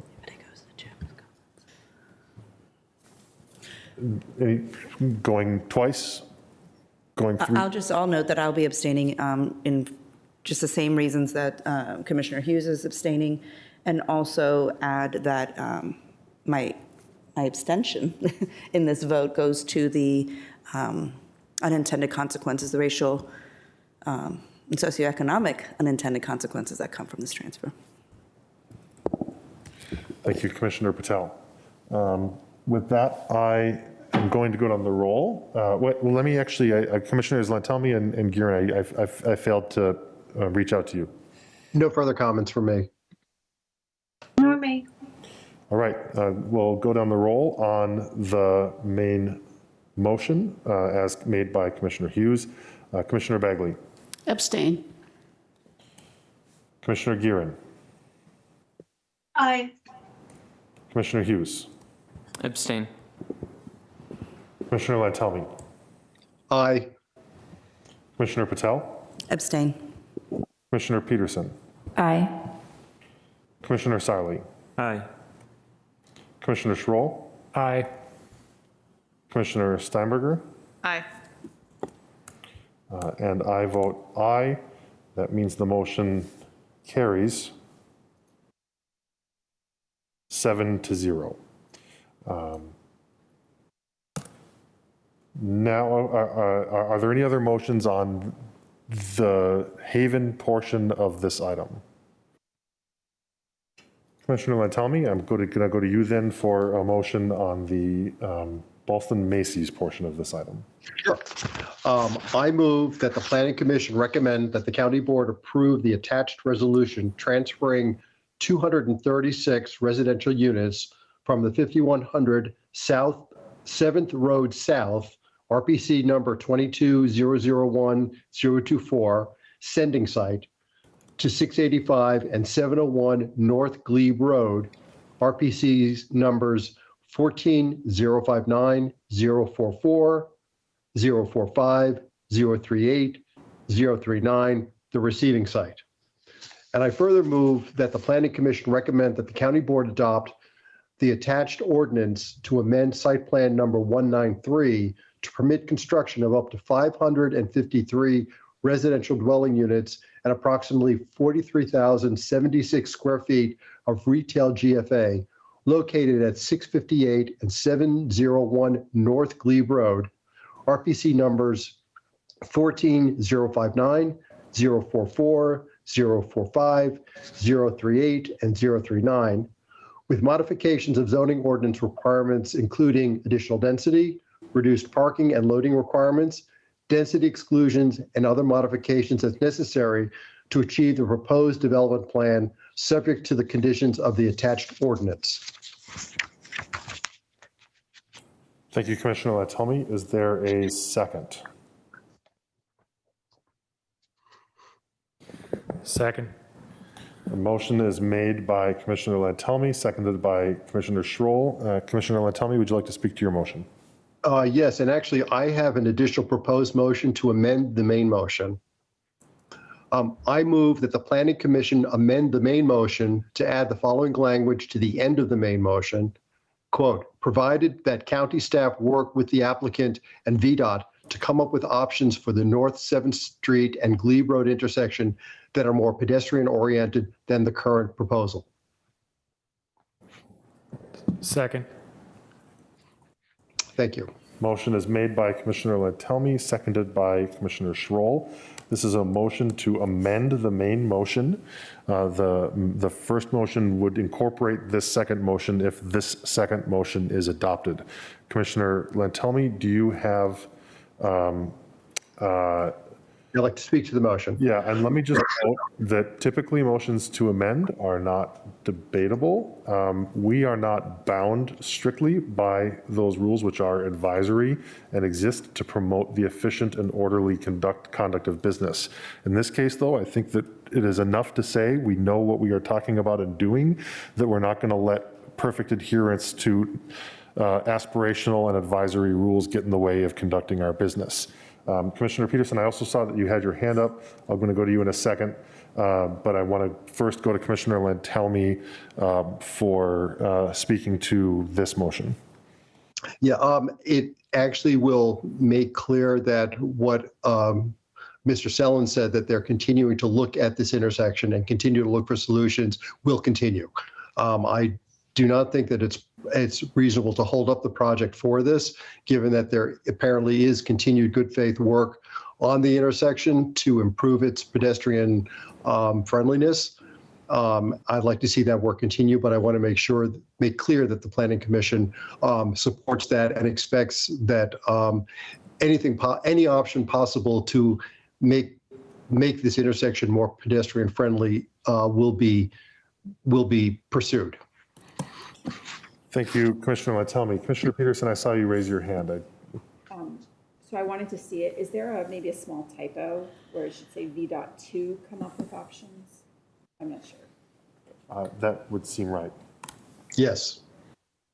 That's all. So I then would seek unanimous consent to amend the motion to amend the motion.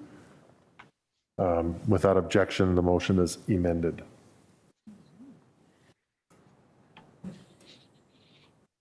Any other comments on this motion? I'm going to go down the roll. Commissioner Bagley. This is for Commissioner Latelmi's amended motion that would add to our main motion the recommendation that the county staff a conditional language that our recommendation is provided that the county staff would work with the applicant and VDOT to come up with options for the North 7th Street and Glebe Road intersection that are more pedestrian oriented than the current proposal. And actually, before, I'm going to take back my calling on you because I realized that I may not have called on Commissioner Guerin. If Commissioner Guerin, I'm fine. Thank you. Thank you, Mr. Chair. I'm fine. All right. Commissioner Bagley, now I am calling on you. Aye. Thank you. Commissioner Guerin?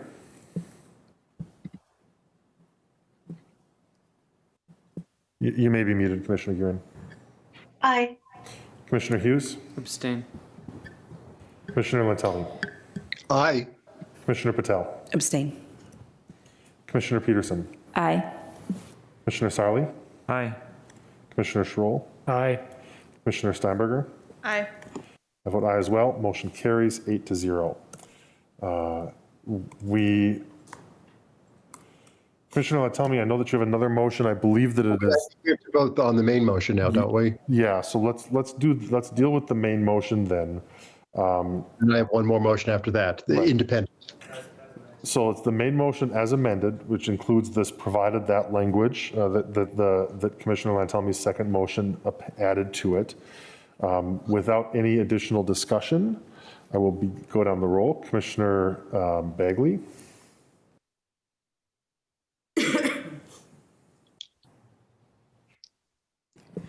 Abstain. Commissioner Gearin. Aye. Commissioner Hughes. Abstain. Commissioner Lantelmi. Aye. Abstain. Commissioner Peterson. Aye. Commissioner Sarli. Aye. Commissioner Schroll. Aye. Commissioner Steinberger. Aye. I vote aye as well. The motion carries 7-0. Commissioner Lantelmi, do you have another motion? Yes, I do. I move that the county board direct the county manager to add to the CPHD work plan a process for updating the Ballston sector plan to address the Glebe Road divide between the eastern and western sides of Ballston. Is there a second? The chair seconds. Commissioner Lantelmi, would you like to speak to your motion? Yes, this is something that has been coming up time after time before this commission. Whenever something in Ballston, any project in Ballston gets raised, we have noted that there is a growing divide between the two sides of Ballston, that retail on the western side has not been as strong as retail on the eastern side because Glebe Road is simply too daunting to cross. The sector plan, as we have noted almost every meeting, is 40 years old and needs to be brought up to date in some form or another. Glebe Road seems to be the most pressing issue, and it needs to be looked at holistically from one end of Ballston to the other as to what can be done to make it more pedestrian friendly. It still is pretty much a traffic sewer that is daunting to cross. And I think it's more than past time to address that. Thank you, Commissioner Lantelmi. Anyone else on this? Commissioner Schroll. Question for Commissioner Lantelmi as to why the limitation on the language and not recommending a full update to the Ballston sector plan, why limit this to an analysis of Glebe Road? I do that because we've been banging our heads against the wall asking for the Ballston sector plan to be updated and gotten absolutely nowhere with it. I think we might have more of a chance of getting some sort of update that is more targeted. It's something that is more easily bitten off. You don't have to have quite as many staff dedicated to it. You might actually get something out of it. It's the practicality. That's why I'm doing it this way. And I don't disagree with you, Mr. Schroll. Yeah, so I'm going to abstain on this one. I don't disagree that there's some benefit in having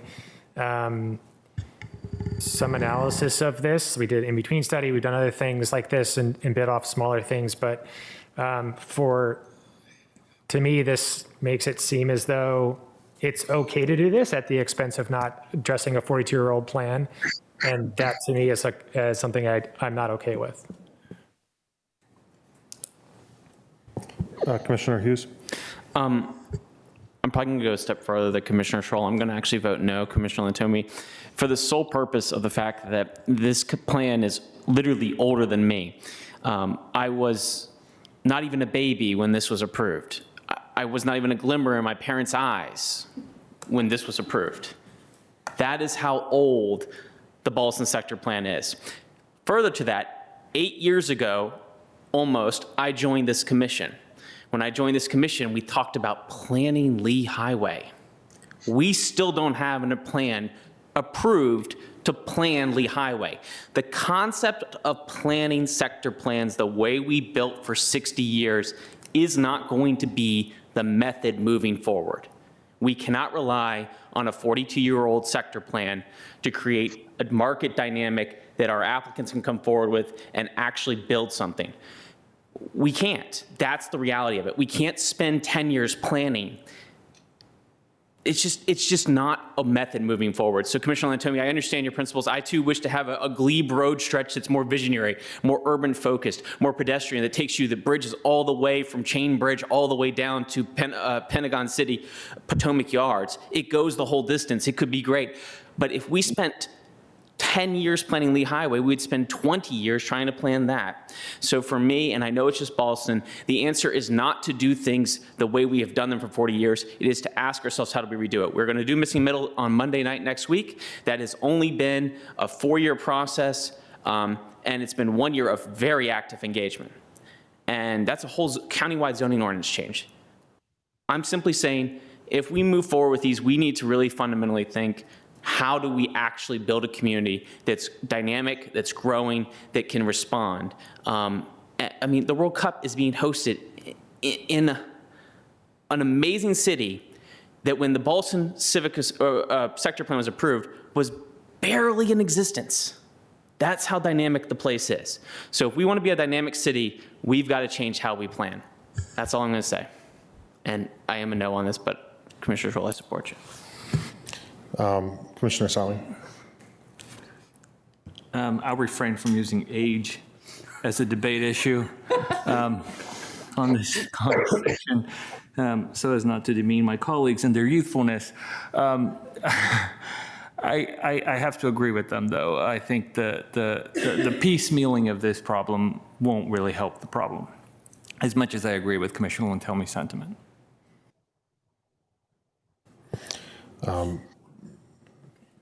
Commissioner Gearin? Feel free to pass. I just don't want to fail. No, thank you. I actually raised my hand for this. Oh, I absolutely agree with Commissioner Schroll and Hughes. This has been an issue for a long time. We need to find other ways to address this, although I agree. I appreciate Commissioner Lantomi's shepherding of this entire project and thinking through how we address these issues going forward. But we need to fundamentally find a way to update our vision for our different neighborhoods. Thanks. So, seeing no other red lights, I'm going to recognize myself on this, and I am going to full-throatedly support this amendment, this motion, for many of the reasons that Commissioner Hughes just articulated. I have come on the Ballston sector plan. I too am younger than the Ballston sector plan. I believe that the Ballston sector plan has done much more in its time on this earth relative to what it set out to achieve than I have, which is to say that the Ballston sector plan is in so many ways a victim of its own success. Right, it envisioned a Ballston that looks very much like Ballston looks now. I don't really think that we need to dedicate the bandwidth of our public servants and ourselves to updating a Ballston sector plan. What we do need to do is to solve what I believe is the existential threat to the continued viability of Ballston as a neighborhood and to the continued viability of any growth in Ballston's sort of role as an economic activity zone. And the only place that that is going to grow is west of Glebe Road. So this car sewer, this canyon, right, that continues to threaten to undermine the idea of a Ballston that exists on both sides of Glebe Highway. That is the existential threat that Ballston faces today. That is the thing that needs to be solved. What doesn't need to be solved is updating a plan that has delivered on its promise, right? We're no longer facing that as a problem. We're facing a 7 or 8 lane wide Glebe Road that is in so many ways wider than West Broadway is at Lincoln Center. Yet people cross Broadway to Lincoln Center all the time and Fordham because there are things to do on both sides, because it is built in such a way, right, as to envision a neighborhood that exists on both sides of a similarly sized highway. And we don't have that on Glebe. And that's the kind of planning focus that I think that we need. And I think that is why I'm so glad, not just that Commissioner Lantelmi is recommending it, but that he's recommending this in a way that allows us to focus on the problem at hand rather than to try to apply a solution from 1980 in updating that solution from 1980. So I'm gonna yield. I know that one or two of you may be tempted to respond to that, and I'm happy to let you do that, and then we're gonna go to the vote. Commissioner Schroll. I mean, a couple of things. One, I think Commissioner Hughes has convinced me to be a no. So thank you, Commissioner Hughes. The other is, in response, Mr. Chairman, the staff report before us this evening referenced not the previous Ballston Common Mall, but it referenced the Parkington Mall before it. The Ballston Sector Plan envisions Route 66 coming. It is a document that, I understand the piecemeal nature. I understand that it has served a purpose, but this is something that, we need to dedicate the staff resources. We have the head of our CPHD planning here with us tonight. I know he is managing a lot of staff time to do many things, and there's a reticence to dedicate the amount of time that we're spending on Lee Highway and other places. But I think the solution is coming together collaboratively on what that could look like, and how we can do this and update these plans. I think that the danger is we just have 42-year-old plans get trotted out that are kind of useless planning documents, and not having a way to maintain our plans is a problem, not just here, Courthouse West, other places, where the solution becomes special GLUP studies. And we all know kind of the pushback we're getting on those. So it's not this applicant's problem, but it's a planning problem. And I think in addition to doing these type of recommendations, I think we also, when we talk about the work plan, the budget, need to be recommending more FTEs for CPHD. It's a staffing challenge to do this work. And so I think we should be also, when the time is right, be making those type of recommendations as well. Thank you, Commissioner Schroll, and that will be something that the chair and vice chair next year will have to carry some water for us on. I'm going to call the roll then. We'll start with Commissioner Bagley. No. Commissioner Gearin. No. Commissioner Hughes. No. Commissioner Lantelmi. Aye. Commissioner Patel. No. Commissioner Peterson. Aye. Commissioner Sarli. No. Commissioner Schroll. No. Commissioner Steinberger. Abstain. Now you're going to have to make me count. The chair votes aye.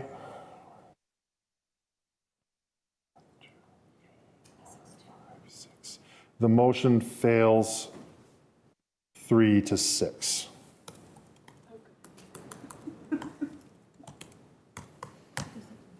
There was just for anyone who is wondering what's going on, right? The abstention reduces our denominator. There was a time when we recorded such votes as 3-6 to 1. We were implicitly told to cut that out. And so the motion fails 3-6. Thank you, Commissioner Lantelmi. Are there any other motions on this matter? No, that's it. Thank you, Commissioner Lantelmi, and thank you to staff and the applicant. This is a project that we've been looking forward to seeing and discussing for some time. And thank you to my colleagues. I believe then we go to Madam Clerk for the next item. Item number 5 is SPLA 22-00059, site plan number 454, CESC Plaza Limited Partnership, and CESC Plaza 5 Limited Partnership for a phased development site plan, PDSP, amendment to the existing Crystal City PDSP, site plan number 454, to revise the phased development site plan, density and use allocations, and other updates as necessary in the CO, CO 1.5, CO Crystal City, and M2 zoning districts under Arlington County zoning ordinance sections 7.1, 7.11, 7.13, 7.16, 8.1, 8.4, and 15.5, located at 2050 and 2051 South Bell Street, RPC 34020283 and 084, 101 12th Street South, RPC number 34024007,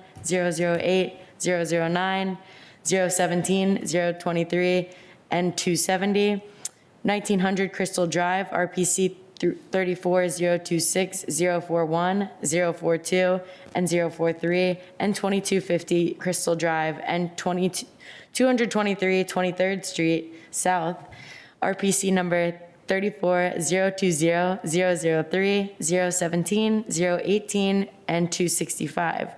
Applicable policies: general land use plan, high office apartment hotel, low office apartment hotel, Crystal City Coordinated Redevelopment District Note 1, North Tract Special Planning District Note 20, and Crystal City Sector Plan. And we have a staff presentation by Michael Cullen. Mr. Cullen. Good evening, members of the Planning Commission. So again, I'm Michael Cullen with the CPHD Planning Division. Tonight, I'll be providing a staff overview of the application to amend the Crystal City PDSP, which is associated with the Crystal Plaza 5 site plan project that's anticipated to be heard in January of next year due to an advertising error associated with a proposed rezoning request. So this item includes a request to amend the Crystal City PDSP to revise density and use allocations with minor updates as necessary. The PDSP includes 4 sites, which I'll detail further in the next slide, all of which are located throughout the Crystal City neighborhood. The subject amendment incorporates changes in anticipation of the Crystal Plaza 5 site plan, as I mentioned, which is shown here on the far right and located at the intersection of 23rd Street South and Crystal Drive. So originally approved in March 2020 and amended most recently in October 2022, the PDSP represents a comprehensive approach to the delivery of community benefits in Crystal City and for achieving the goals of the Crystal City Sector Plan.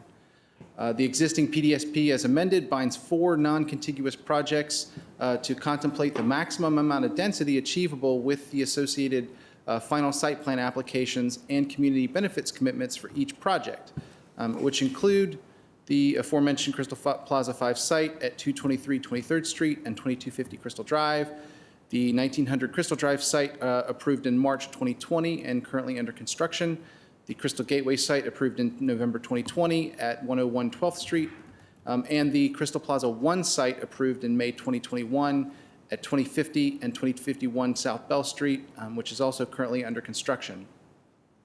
The map below shows the aforementioned sites within the PDSP, including the Crystal Plaza 5 site plan shown in red. Worth noting here, the sector plan specifically identifies a PDSP approach as an improvement implementation tool for achieving major improvements in Crystal City that could be approved either prior to or concurrently with final site plans. As noted, the Crystal Plaza 5 site plan application proposes a number of changes and community benefits that are outlined in this PDSP amendment, and which will be further detailed when it moves forward for consideration in January. The Plaza 5 project would include 2 new residential towers with a total of 1,439 units and a combined ground floor retail of approximately just under 23,000 square feet. The project would deliver 2 new public spaces, including an approximately 8,000 square foot portion of Open Space 10, or the 23rd Street Plaza, as identified in the sector plan, and over 5,500 square feet of public plaza space identified as Open Space number 11. The project would also relocate the entrance of the Crystal City Underground interior to the interior of the site. The subject PDSP amendment includes a request to change the development program, which previously consisted of 1 office building and 1 residential building, to 2 residential towers. The amendment also updates the broad community benefits commitments, which include a higher standard of sustainable design under the current Green Building Incentive Policy, delivery of 2 new public spaces as noted in the previous slide, coordinated design, and a $3.5 million contribution for the 23rd Street South Realignment Transportation Project that will implement the 23rd Street alignment envisioned in the sector plan, and a greater affordable housing contribution of $4.7 million for the Affordable Housing Investment Fund, which is over and in addition to the original PDSP approval that included committed offsite units at the River House development. These commitments and associated site plan conditions will be discussed again in greater detail with the site plan in January. So the density table adopted with the PDSP will be revised to reflect the proposed development program with removal of some office GFA, less retail GFA, and a total increase in floor area of just over 95,000 square feet. The Crystal City Sector Plan envisions a land use mix across the block with an expectation that a minimum 40% of the block be dedicated to residential or hotel uses in addition to office or commercial uses. Rather than establish maximum density restrictions, the plan sets the limit of what can be considered as base density. In this case, the plan identifies densities that correspond to the general land use plan. Above any additional density will be required to be achieved through community benefits or recommended tools like the Green Building Incentive Program. The sector plan identifies affordable housing as a, quote, high priority community benefit, in addition to goals for open space, transportation improvements, and implementation of the Green Building Incentive Program. The proposed PDSP amendment is consistent with this guidance. In late 2020, county staff developed administrative guidance for office conversions in anticipation of several proposals to change planned or approved office developments and to other uses. The purpose of this guidance is to provide consistent key areas of consideration for reviewing office conversion proposals in certain circumstances, such as this PDSP amendment and the anticipated site plan. Staff finds that the proposed amendment is consistent with these areas of consideration, notably through conformance with the original PDSP approval and sector plan guidance, the implementation of greater community benefits and public infrastructure improvements, and an equally desirable land use program for the site. The subject PDSP amendment was contemplated concurrently with the Crystal Plaza 5 site plan, which included review by LRPC for a Crystal City block plan and review by SPRC between an online engagement in May through a final SPRC meeting in September. Additional commissions, including C2E2, Housing Commission, and Parks and Recreation Commission, have already heard the site plan proposal, with Transportation Commission anticipated to review the project in January 2023. In closing, staff recommends approval for an amendment to the existing Crystal City PDSP under Site Plan 454 to revise density and use allocations with other updates as necessary. That concludes my presentation. Thank you. Thank you, Mr. Cullen.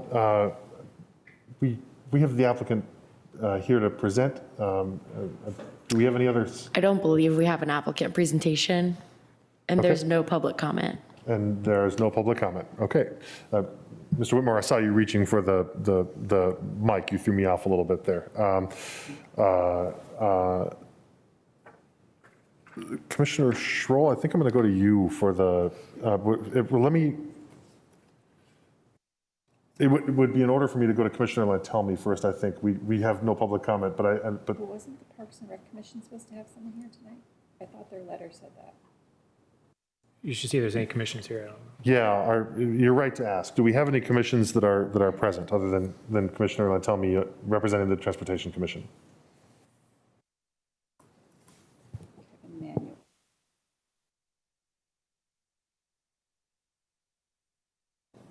Mr. Manuel, are you on, or is there a representative of Parks and Rec?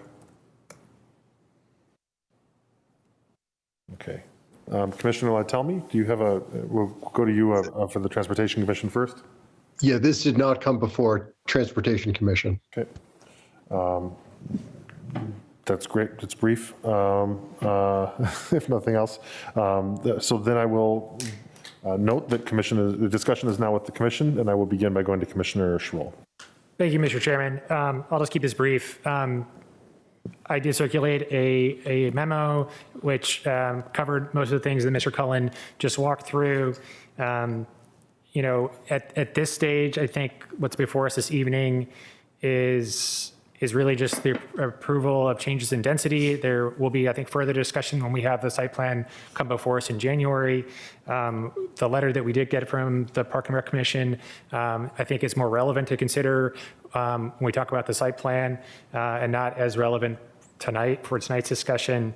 And then some of the other critiques that I think we are hearing are maybe more relevant about community benefits and things like that are probably more relevant to discuss again in January and not tonight.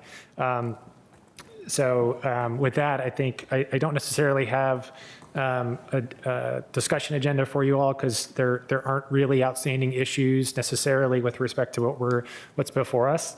And so, but would certainly, if there are topics from my fellow commissioners that you like to discuss, I would certainly, welcome them. But I don't have a list of those to propose at this time. And my intention is to move the county manager's recommendation. So that's kind of concludes my report, Mr. Chairman, and I would yield back.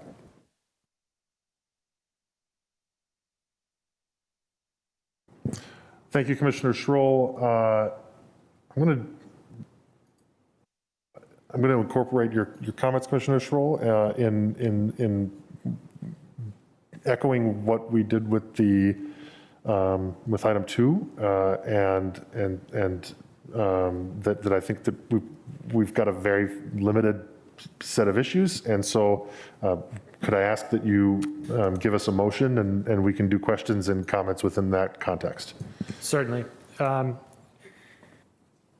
So I would move that the Planning Commission recommend that the County Board adopt the attached ordinance to the staff report dated November 30th, 2022 to amend the phase development site plan PDSP number 454 to revise density and use allocations and other updates as necessary for the subject PDSP covering 4 non-contiguous sites in Crystal City located at 2050 and 2051 South Bell Street, RPC number 34-020-283-084, 101 12th Street, RPC number 34-024-007-009-017-023-270, 1900 Crystal Drive, RPC number 34-041-042-and-043 and 223 23rd Street South and 2250 Crystal Drive, RPC number 34-020-003-017-018-265, subject to all the previously approved conditions and the revised and new conditions of the attached ordinance contained within the staff report dated November 30th, 2022. Second. Motion is made by Commissioner Schroll, seconded by Commissioner Hughes. Commissioner Schroll, I will invite you to speak to the motion. Yeah, I mean, I think Mr. Cullen walked through this well, which is, this tonight is to facilitate kind of the further discussion of the SPRC in January. The applicant is coming forward with a revision to where we were previously in the PDSP, so changing density from an office building and a residential building to 2 office buildings.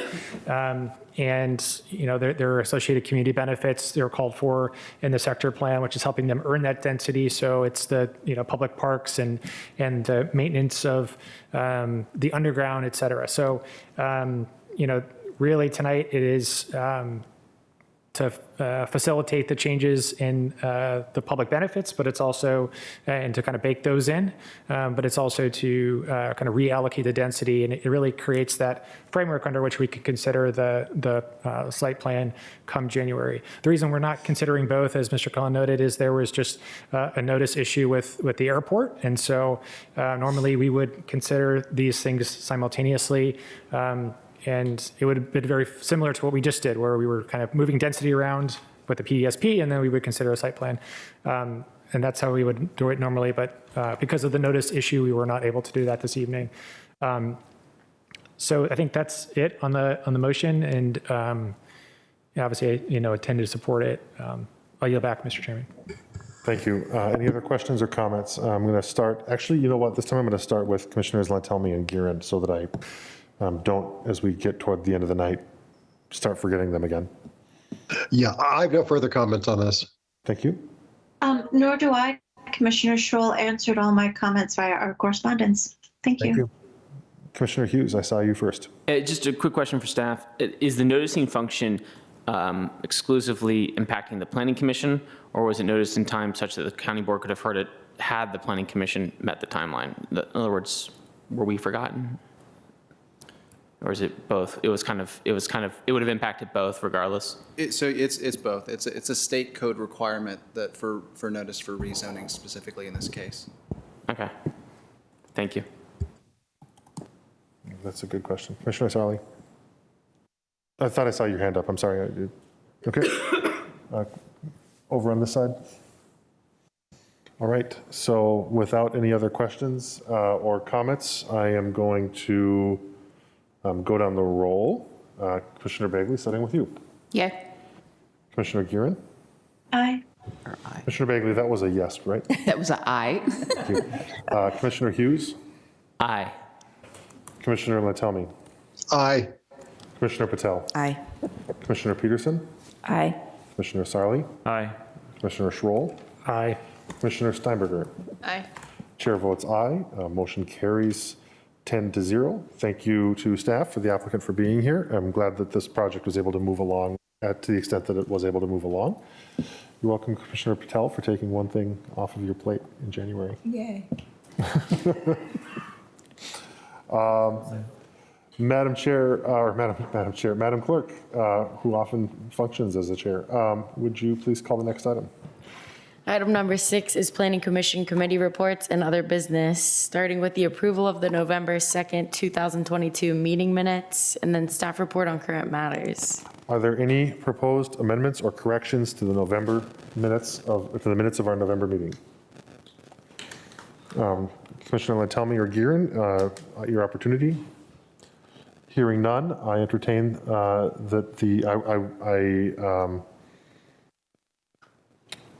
I seek unanimous consent to adopt the minutes. Hearing no objection, the minutes are adopted by unanimous consent.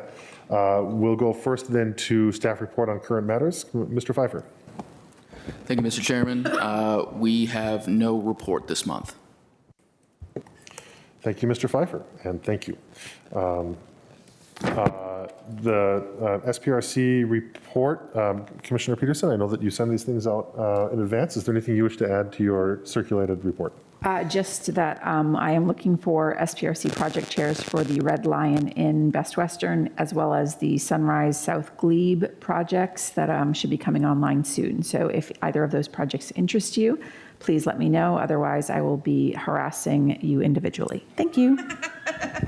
Thank you, Commissioner Peterson. I believe that we have no rosters to either amend or correct. Is that, or amend or adopt? Is that, okay, thank you. Commissioner Lantelmi, I go to you. Yeah, I already sent the LRPC report around. The only update on that is the Sunrise LRPC, which was canceled, will be rescheduled sometime in 2023.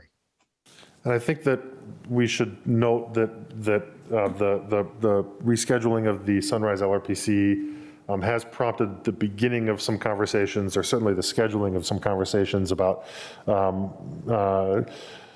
what we can do about how we do rosters. We all knew this was going to happen. It was a matter of when and whose project. And so I thank everyone for the grace that the graciousness and gracefulness with which this was handled. On this one specifically, Mr. Fusarelli, Mr. Pfeiffer, do you have anything that you want to add? You don't need to, but I want to make sure I don't fail to recognize you.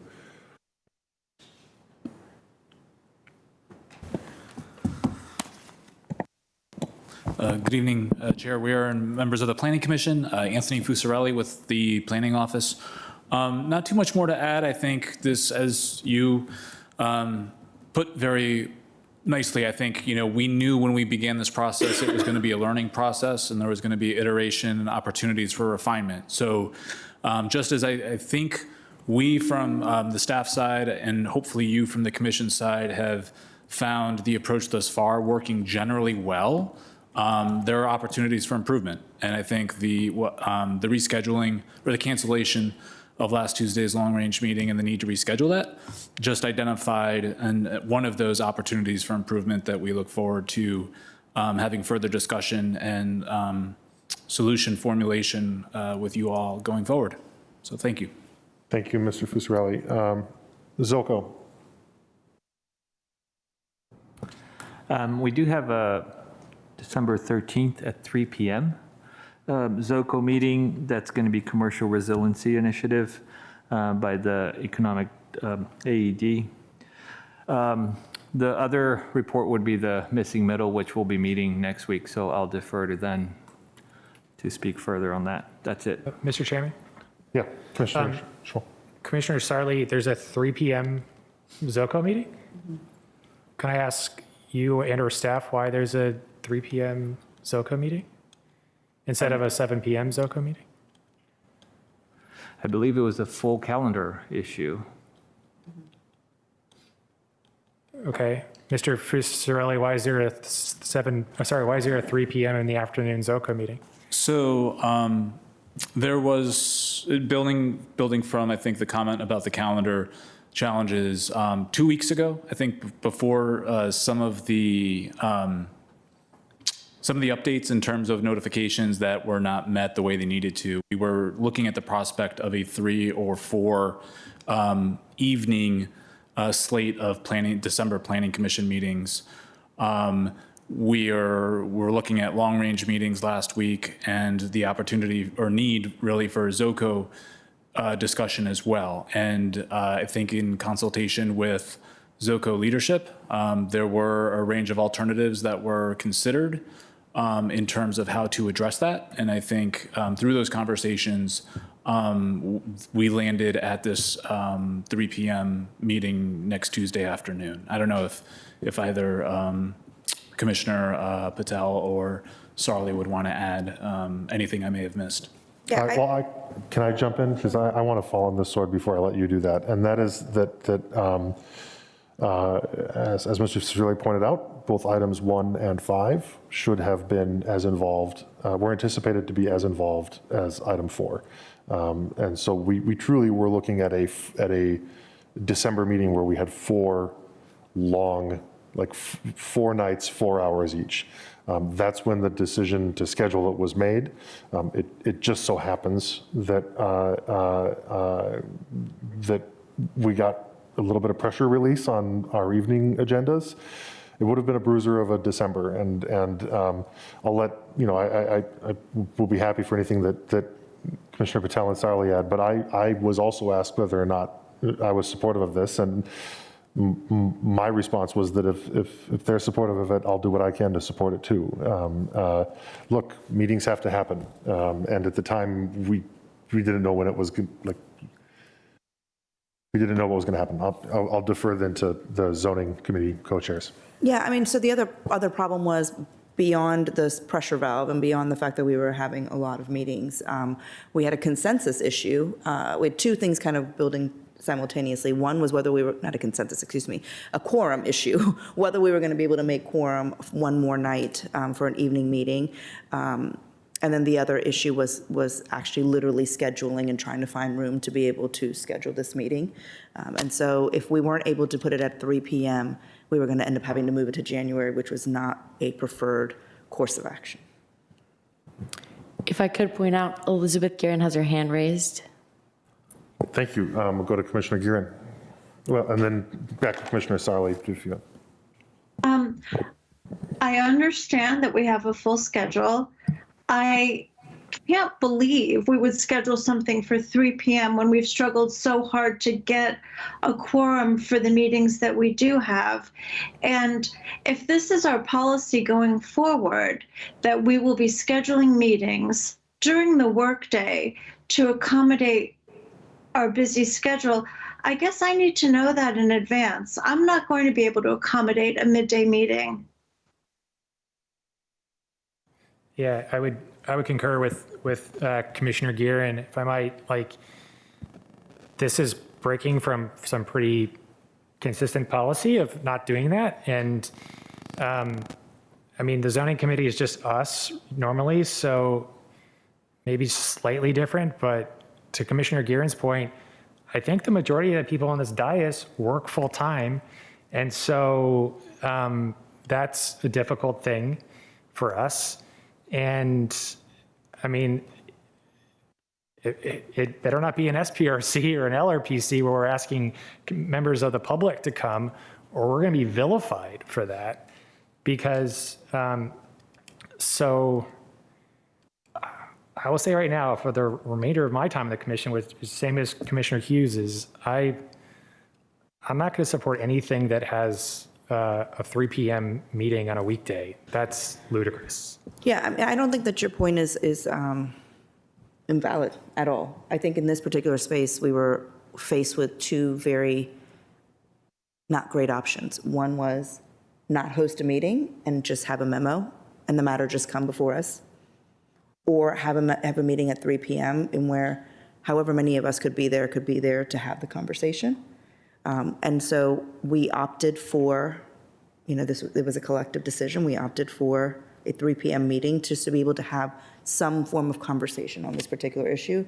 It is not to set a precedent moving forward that we're going to be hosting regular 3 p.m. meetings. But in this particular situation, it ended up being a very perfect storm, resulting in us having to host this meeting at 3 p.m. I mean, I think others have raised this as well, but I want to associate myself with the comments of Commissioners Gearin and Schroll. I'm kind of shocked that we would end up in a situation where I understand there were unappealing alternatives. I'm shocked that this was one of those alternatives. And I just don't see that. I understand that it is not to intentionally create a precedent, but when we do schedule things like that, it does create that precedent and says, well, we were at a similarly, chaotic month, because we might have another month where, the pressures lead to this. And then it becomes more habit-based, and, the forces will continue to have that happen once you allow it. So I'm kind of horrified is a strong word, but I'm highly suspect that this is the resolution we arrived at, and I do not support that. What's the quorum we would need to have at a meeting at that time?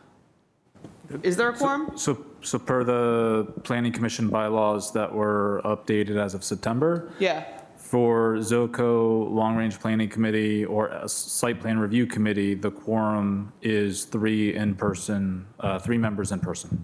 Was it confirmed that we would have 3 people in person for a 3 p.m. meeting? Yes. Okay, all right. I mean, but I would say that, was it more than 3 people? It was scheduled particularly because we were worried about what was happening in terms of what we were seeing already with attendance during that week, in a week that we were already having missing middle conversations. We're having missing middle on December 12th. We're having missing middle again on December 15th. This is a December 13th meeting. We did not have the ability to schedule this in the evening. The only availability was to try to set it at 3 o'clock. We took every precaution possible to ensure we would have at least 3 people at that meeting, which includes both of your ZOCO chairs as well as Commissioner Lentelmi. Listen, guys, this is not ideal. And I think what we're hearing already is saying that this is not our preferred course in terms of moving forward. But, unfortunately, we're in a situation where if this does not get heard this day at this time, it's not getting heard until January. It's not ideal. It's not what we want.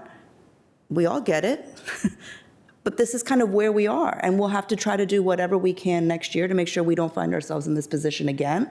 But December also ended up being a time when we added meetings to our schedule that shouldn't have been there. We weren't supposed to have all these meetings in December. We weren't supposed to have especially scheduled meetings on December 12th and December 15th. We would have had more flexibility. We would have been able to have meetings in the evening, But this was a special month with special things on our agenda. Yeah, there's another item to note there too, which is that if I remember right, I believe that this item had already been advertised for the board to hear in January, or was on path for being advertised to the board to hear in January. And that's correct. Candidly, we have to be mindful of the limitations of the office of the Planning Commission. And one of those limitations is that we are not the ones who request to advertise, right? So if an advertisement is already going forward for a hearing and the commission is being asked about its input, right? We are invited to get onto a ride that we aren't driving, right? So the choice that we can make is oftentimes, if this is going to come to the commission, does it come to the commission with the benefit of a zoning committee report or not? And it sounds like there may be people who believe, and I don't know that I would disagree with that proposition, that it would be better to not come to the commission with a zoning committee report than to schedule meetings during the workday. And that's a perfectly valid outcome as far as I'm concerned. I just want to remind people that this was one of those cases where the decision, and I take the rap as much as anyone for the decision that was made, but where the decision was made in order to try to make sure that should it come to the commission at all, that it have the benefit of having had some thoughtfulness put into it at the zoning committee level. And if it's not going to come to the commission, then it's either some thoughtfulness at the zoning committee level or no thoughtfulness representing the commission whatsoever. So that's, again, these are your criticisms and concerns are entirely valid. I just want to make sure people understand the circumstances that the decision was made. And Commissioner Peterson, I see you. Thank you. So I definitely think that it makes sense for the ZOCO meetings to be scheduled at a time when the majority of commission members can attend. That said, I just want to point out very gently that the 9 to 5 workday is a very white collar sort of schedule. And there are people who are maybe hourly wage people who 3 to 5 might actually be ideal for them. I am assuming that is not us, and since we tend to be the ones that attend those meetings, it might not make sense to consider that, but I just wanted to make that point. I also wanted to make the point that we have done walking tours at lunchtime during the standard workday, and we've also done brown bag meetings where we talked about development happening in Clarendon. So there is a small precedent for this, and I have been at ZOCO meetings at 7 p.m. where there were only 3 planning commissioners present. So the fact that there are 3 that are guaranteed to attend this one, I think is okay. Again, I totally hear what all of my colleagues are saying. We all want to be able to attend these meetings, and a 3 to 5 p.m. is not going to be feasible for somebody who does have a 9 to 5 or 8 to 4 job. But I also just wanted to make those points. Thank you. Commissioner Guerin has her hand raised again. Thank you, Commissioner Guerin. Thank you. I understand that we have had walking tours at lunchtime, and I'm one of the people who say I'm worried that doesn't accommodate my colleagues on PC and the other appointed commissions whom we invite to this. I understand Commissioner Peterson's point about accommodating different work days. And I've praised staff when we've had informational meetings at other times. But if we're scheduling a meeting in the middle of the workday, knowing most of us, our colleagues, can't make it, and we're the ones having the discussion, I feel very discouraged. I don't understand how this decision was made. I understand the busy schedule. I don't understand why something couldn't wait a month if you actually knew, okay, we've got our three people to attend, but the rest of our colleagues can't. That's all I have. Commissioner Sarli? I'll make a quick note about the decision process, and also I'm reacting a little bit to the precedent-setting approach. So the whole reason we decided or agreed to the 3, and again, nobody was excited about that option, was because we did not want to have a memo, which, as I understand it, has precedent where the ZOCO just writes a memo and there's no meeting or discussion whatsoever. So both Commissioner Patel and myself agreed that having a meeting at this less than ideal time was better than just drafting a memo, which would suffice. And apparently there is precedent for that. I am not privy to it, but I think there's precedent. So this was a little bit of the compromise. This was not the best and not the worst, and it came sort of as this compromise position. And hopefully it won't be a precedent setting, but we are deferring to a precedent.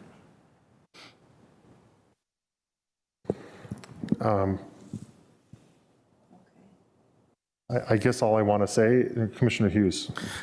So I've been listening, and I agree with so many things my colleagues say, and I think, as I reflect on my time on the commission, I think that I encourage you as you move forward to consider, now that we've come back to almost a reset of how we engage in our public process, how we move forward as a commission. You all have the chance to define what it is in the future as you move forward, whether it is an entire day dedicated to all the meetings, which has been proposed by some people before, that's set aside in the month, whether it is it. But we have to acknowledge and realize, and I know that the chairs, I understand the decision, I understand why it was made. No,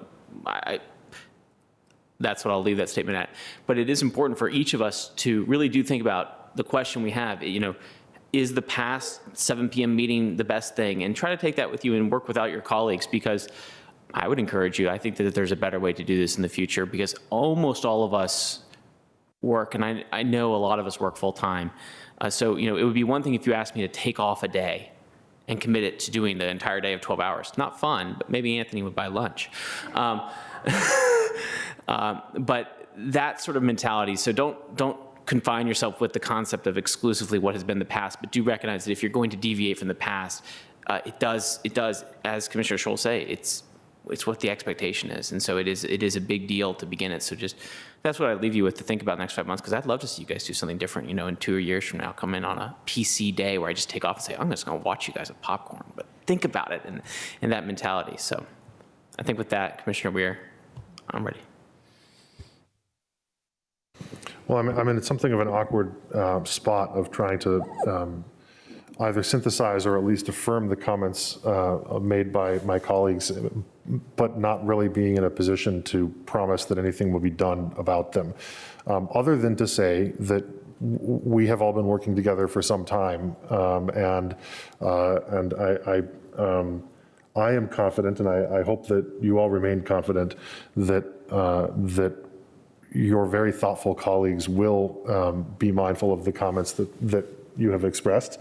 And I ask at the same time that people be mindful of the fact that, as we heard from Commissioner Peterson and just now from Commissioner Hughes, that there is an extent to which a little bit of flexibility and rethinking, and sometimes on a case-by-case basis, is going to be called for and going to be warranted. And it's entirely possible, and I hope that we're able to move on. It's entirely possible that things would have been done differently under different circumstances. But I would just ask everyone to remember that on the whole, we trust each other's judgment, and part of that means speaking up when we think that other people got it wrong, and part of that means trusting that we as colleagues who are thoughtful and deliberative will do what we can to be mindful of the feedback that we get along the way.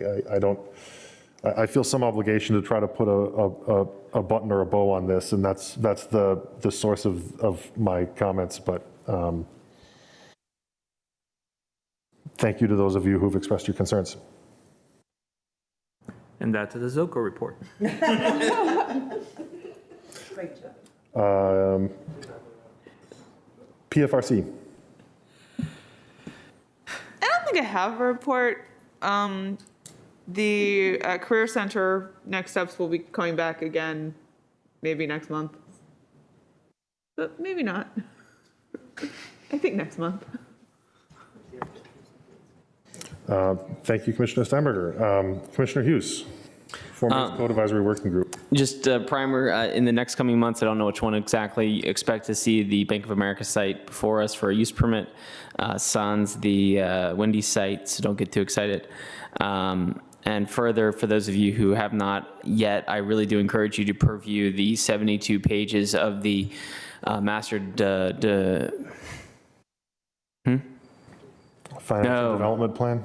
Thank you. The Master Financial Development plan, I'm butchering that. Yeah, Anthony's shaking his head, I'm butchering it. The acronym is killing me. It's Matt, am I right? Am I close?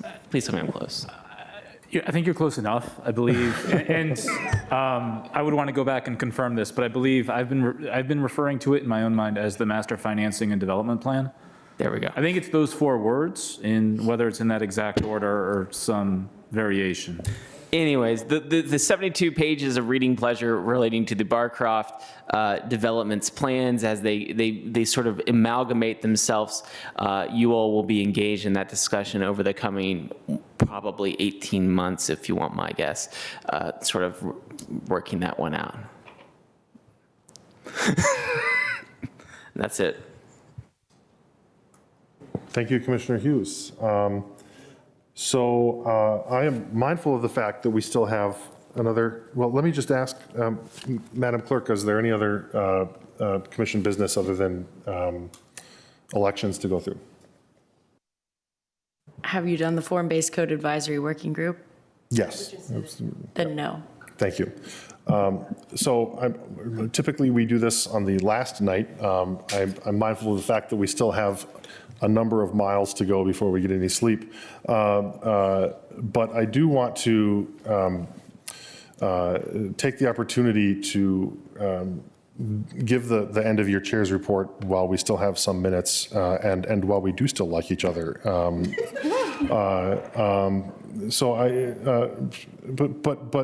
in earnestness, I want to thank you all for your dedication to this commission's work over the past year, and especially as we had the opportunity to resume our meetings in person while continuing to make room for hybrid and for remote participation. It was a difficult switch, as we have just discussed. And I maintain that I have been pleased with how it has gone.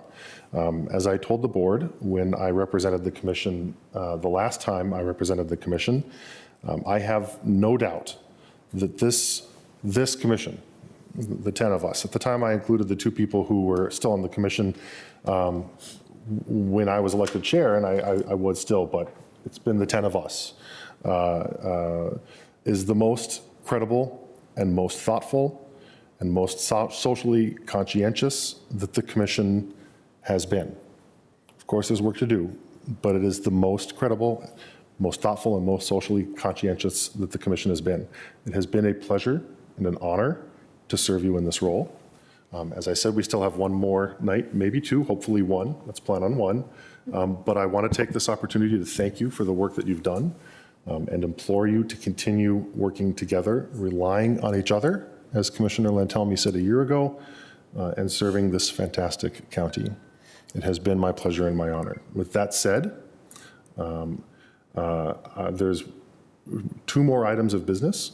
I will say that I am delighted to be able to move the nomination of Commissioner Devanshi Patel to chair the Planning Commission for 2023.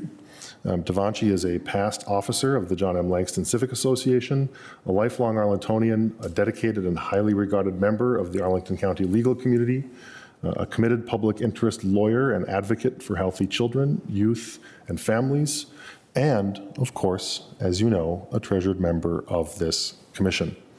I have leaned on her for her wisdom and her judgment over the past year, and I am honored to call her a colleague and a close friend.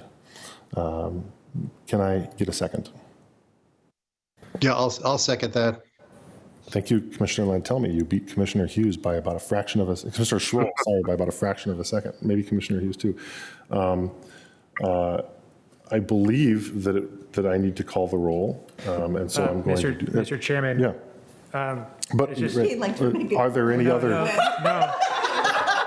Just as a more matter of formality, you're supposed to ask if there are any other nominations. I was just correcting myself, but thank you, yes. Perhaps correcting myself because I saw your light go on. Are there any other nominations? Hearing none, I am closing nominations, and I'm going to call the roll on the vote for electing Commissioner Patel, our only nominee, as chair. Commissioner Bagley. Aye. Commissioner Giron. Aye. Commissioner Hughes. Aye. Commissioner Lantelmi. Aye. Commissioner Patel. Aye. Commissioner Peterson. Aye. Commissioner Sarli. Aye. Commissioner Schroll. Aye. Commissioner Steinberger. The chair votes aye.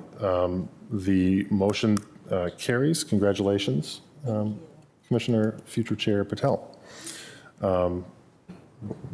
The next item on order would be the election for a vice chair for next year. Commissioner Patel, do you have a motion or election? I'm supposed to, just me to speak. Oh, I forgot how we do this.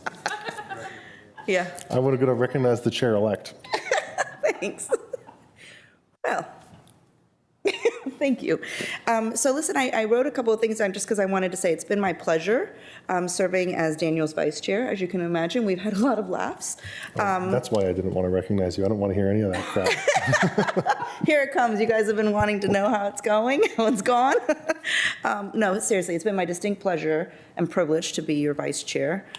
Your commitment and thoughtfulness to preparing for our PC meetings, your investment in your time and energy to make sure that these meetings run smoothly, that everybody understands what's going on. Dare I say that energy and that thoughtfulness is palpable for each one of us. It's also been my honor to work with each one of you more closely this past year. Your thoughts on what we need to do, what we need to continue to do to work as diligently and thoughtfully and to continue serving our amazing community with what will be very full plates in 2023 has been very much appreciated, including this most recent conversation on whether we have 3 p.m. meetings. Listen, I came onto Planning Commission when Commissioner Schroll was the chair of Planning Commission, and then thereafter Commissioners Gearin, Lantelmi, and now Weir. It's been my privilege to learn from each one of you, particularly you today, Sarah, sitting right next to me.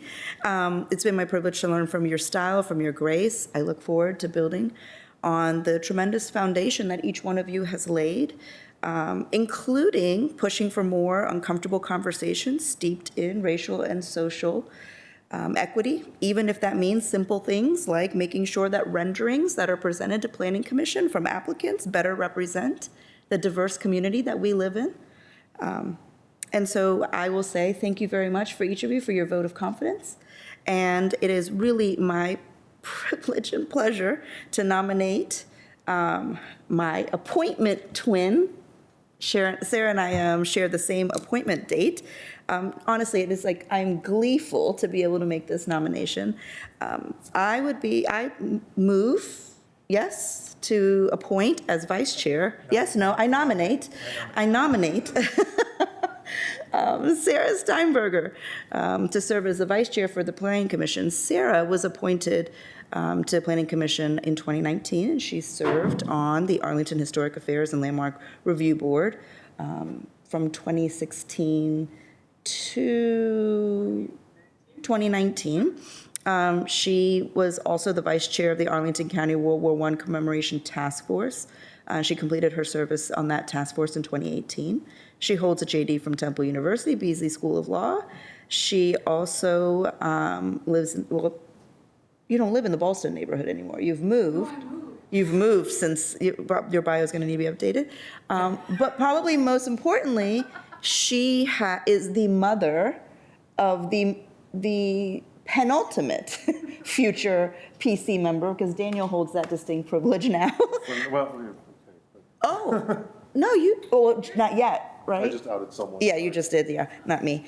And so it is really honestly an honor to be able to nominate Sarah with the hopes of being able to work alongside her in 2023. Do I have a second? You do. Second. I read the minutes. The minutes will reflect that there were multiple seconds.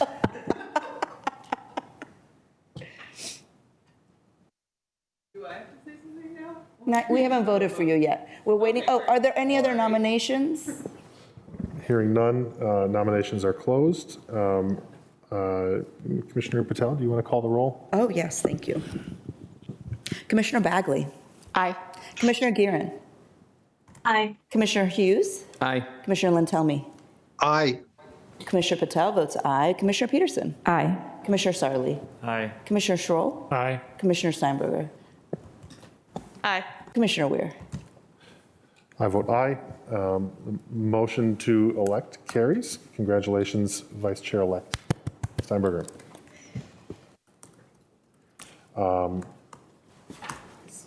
Is it, historically, I think that we also ask you to self-haze by making remarks, so. Great. Commissioner Steinberger. No, I really just wanted to say that I'm extremely excited to get to serve as vice chair with our chair-elect, Commissioner Patel. And yeah, we are our appointment twinsies, or whatever that may mean for the record. And yeah, I just really looking forward. It's been a very educational experience being on Planning Commission for the past years. And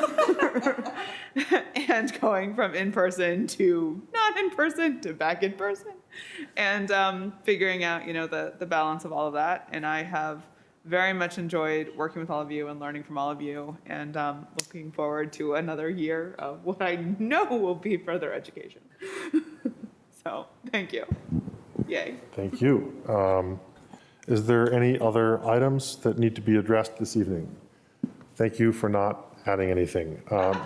So thank you to staff, applicants, members of the public for your time, consideration this evening. Thank you also to the many staff who worked to make tonight's in-person and hybrid meeting. The commission will reconvene on Monday, December 12th to hear the remaining item on our agenda.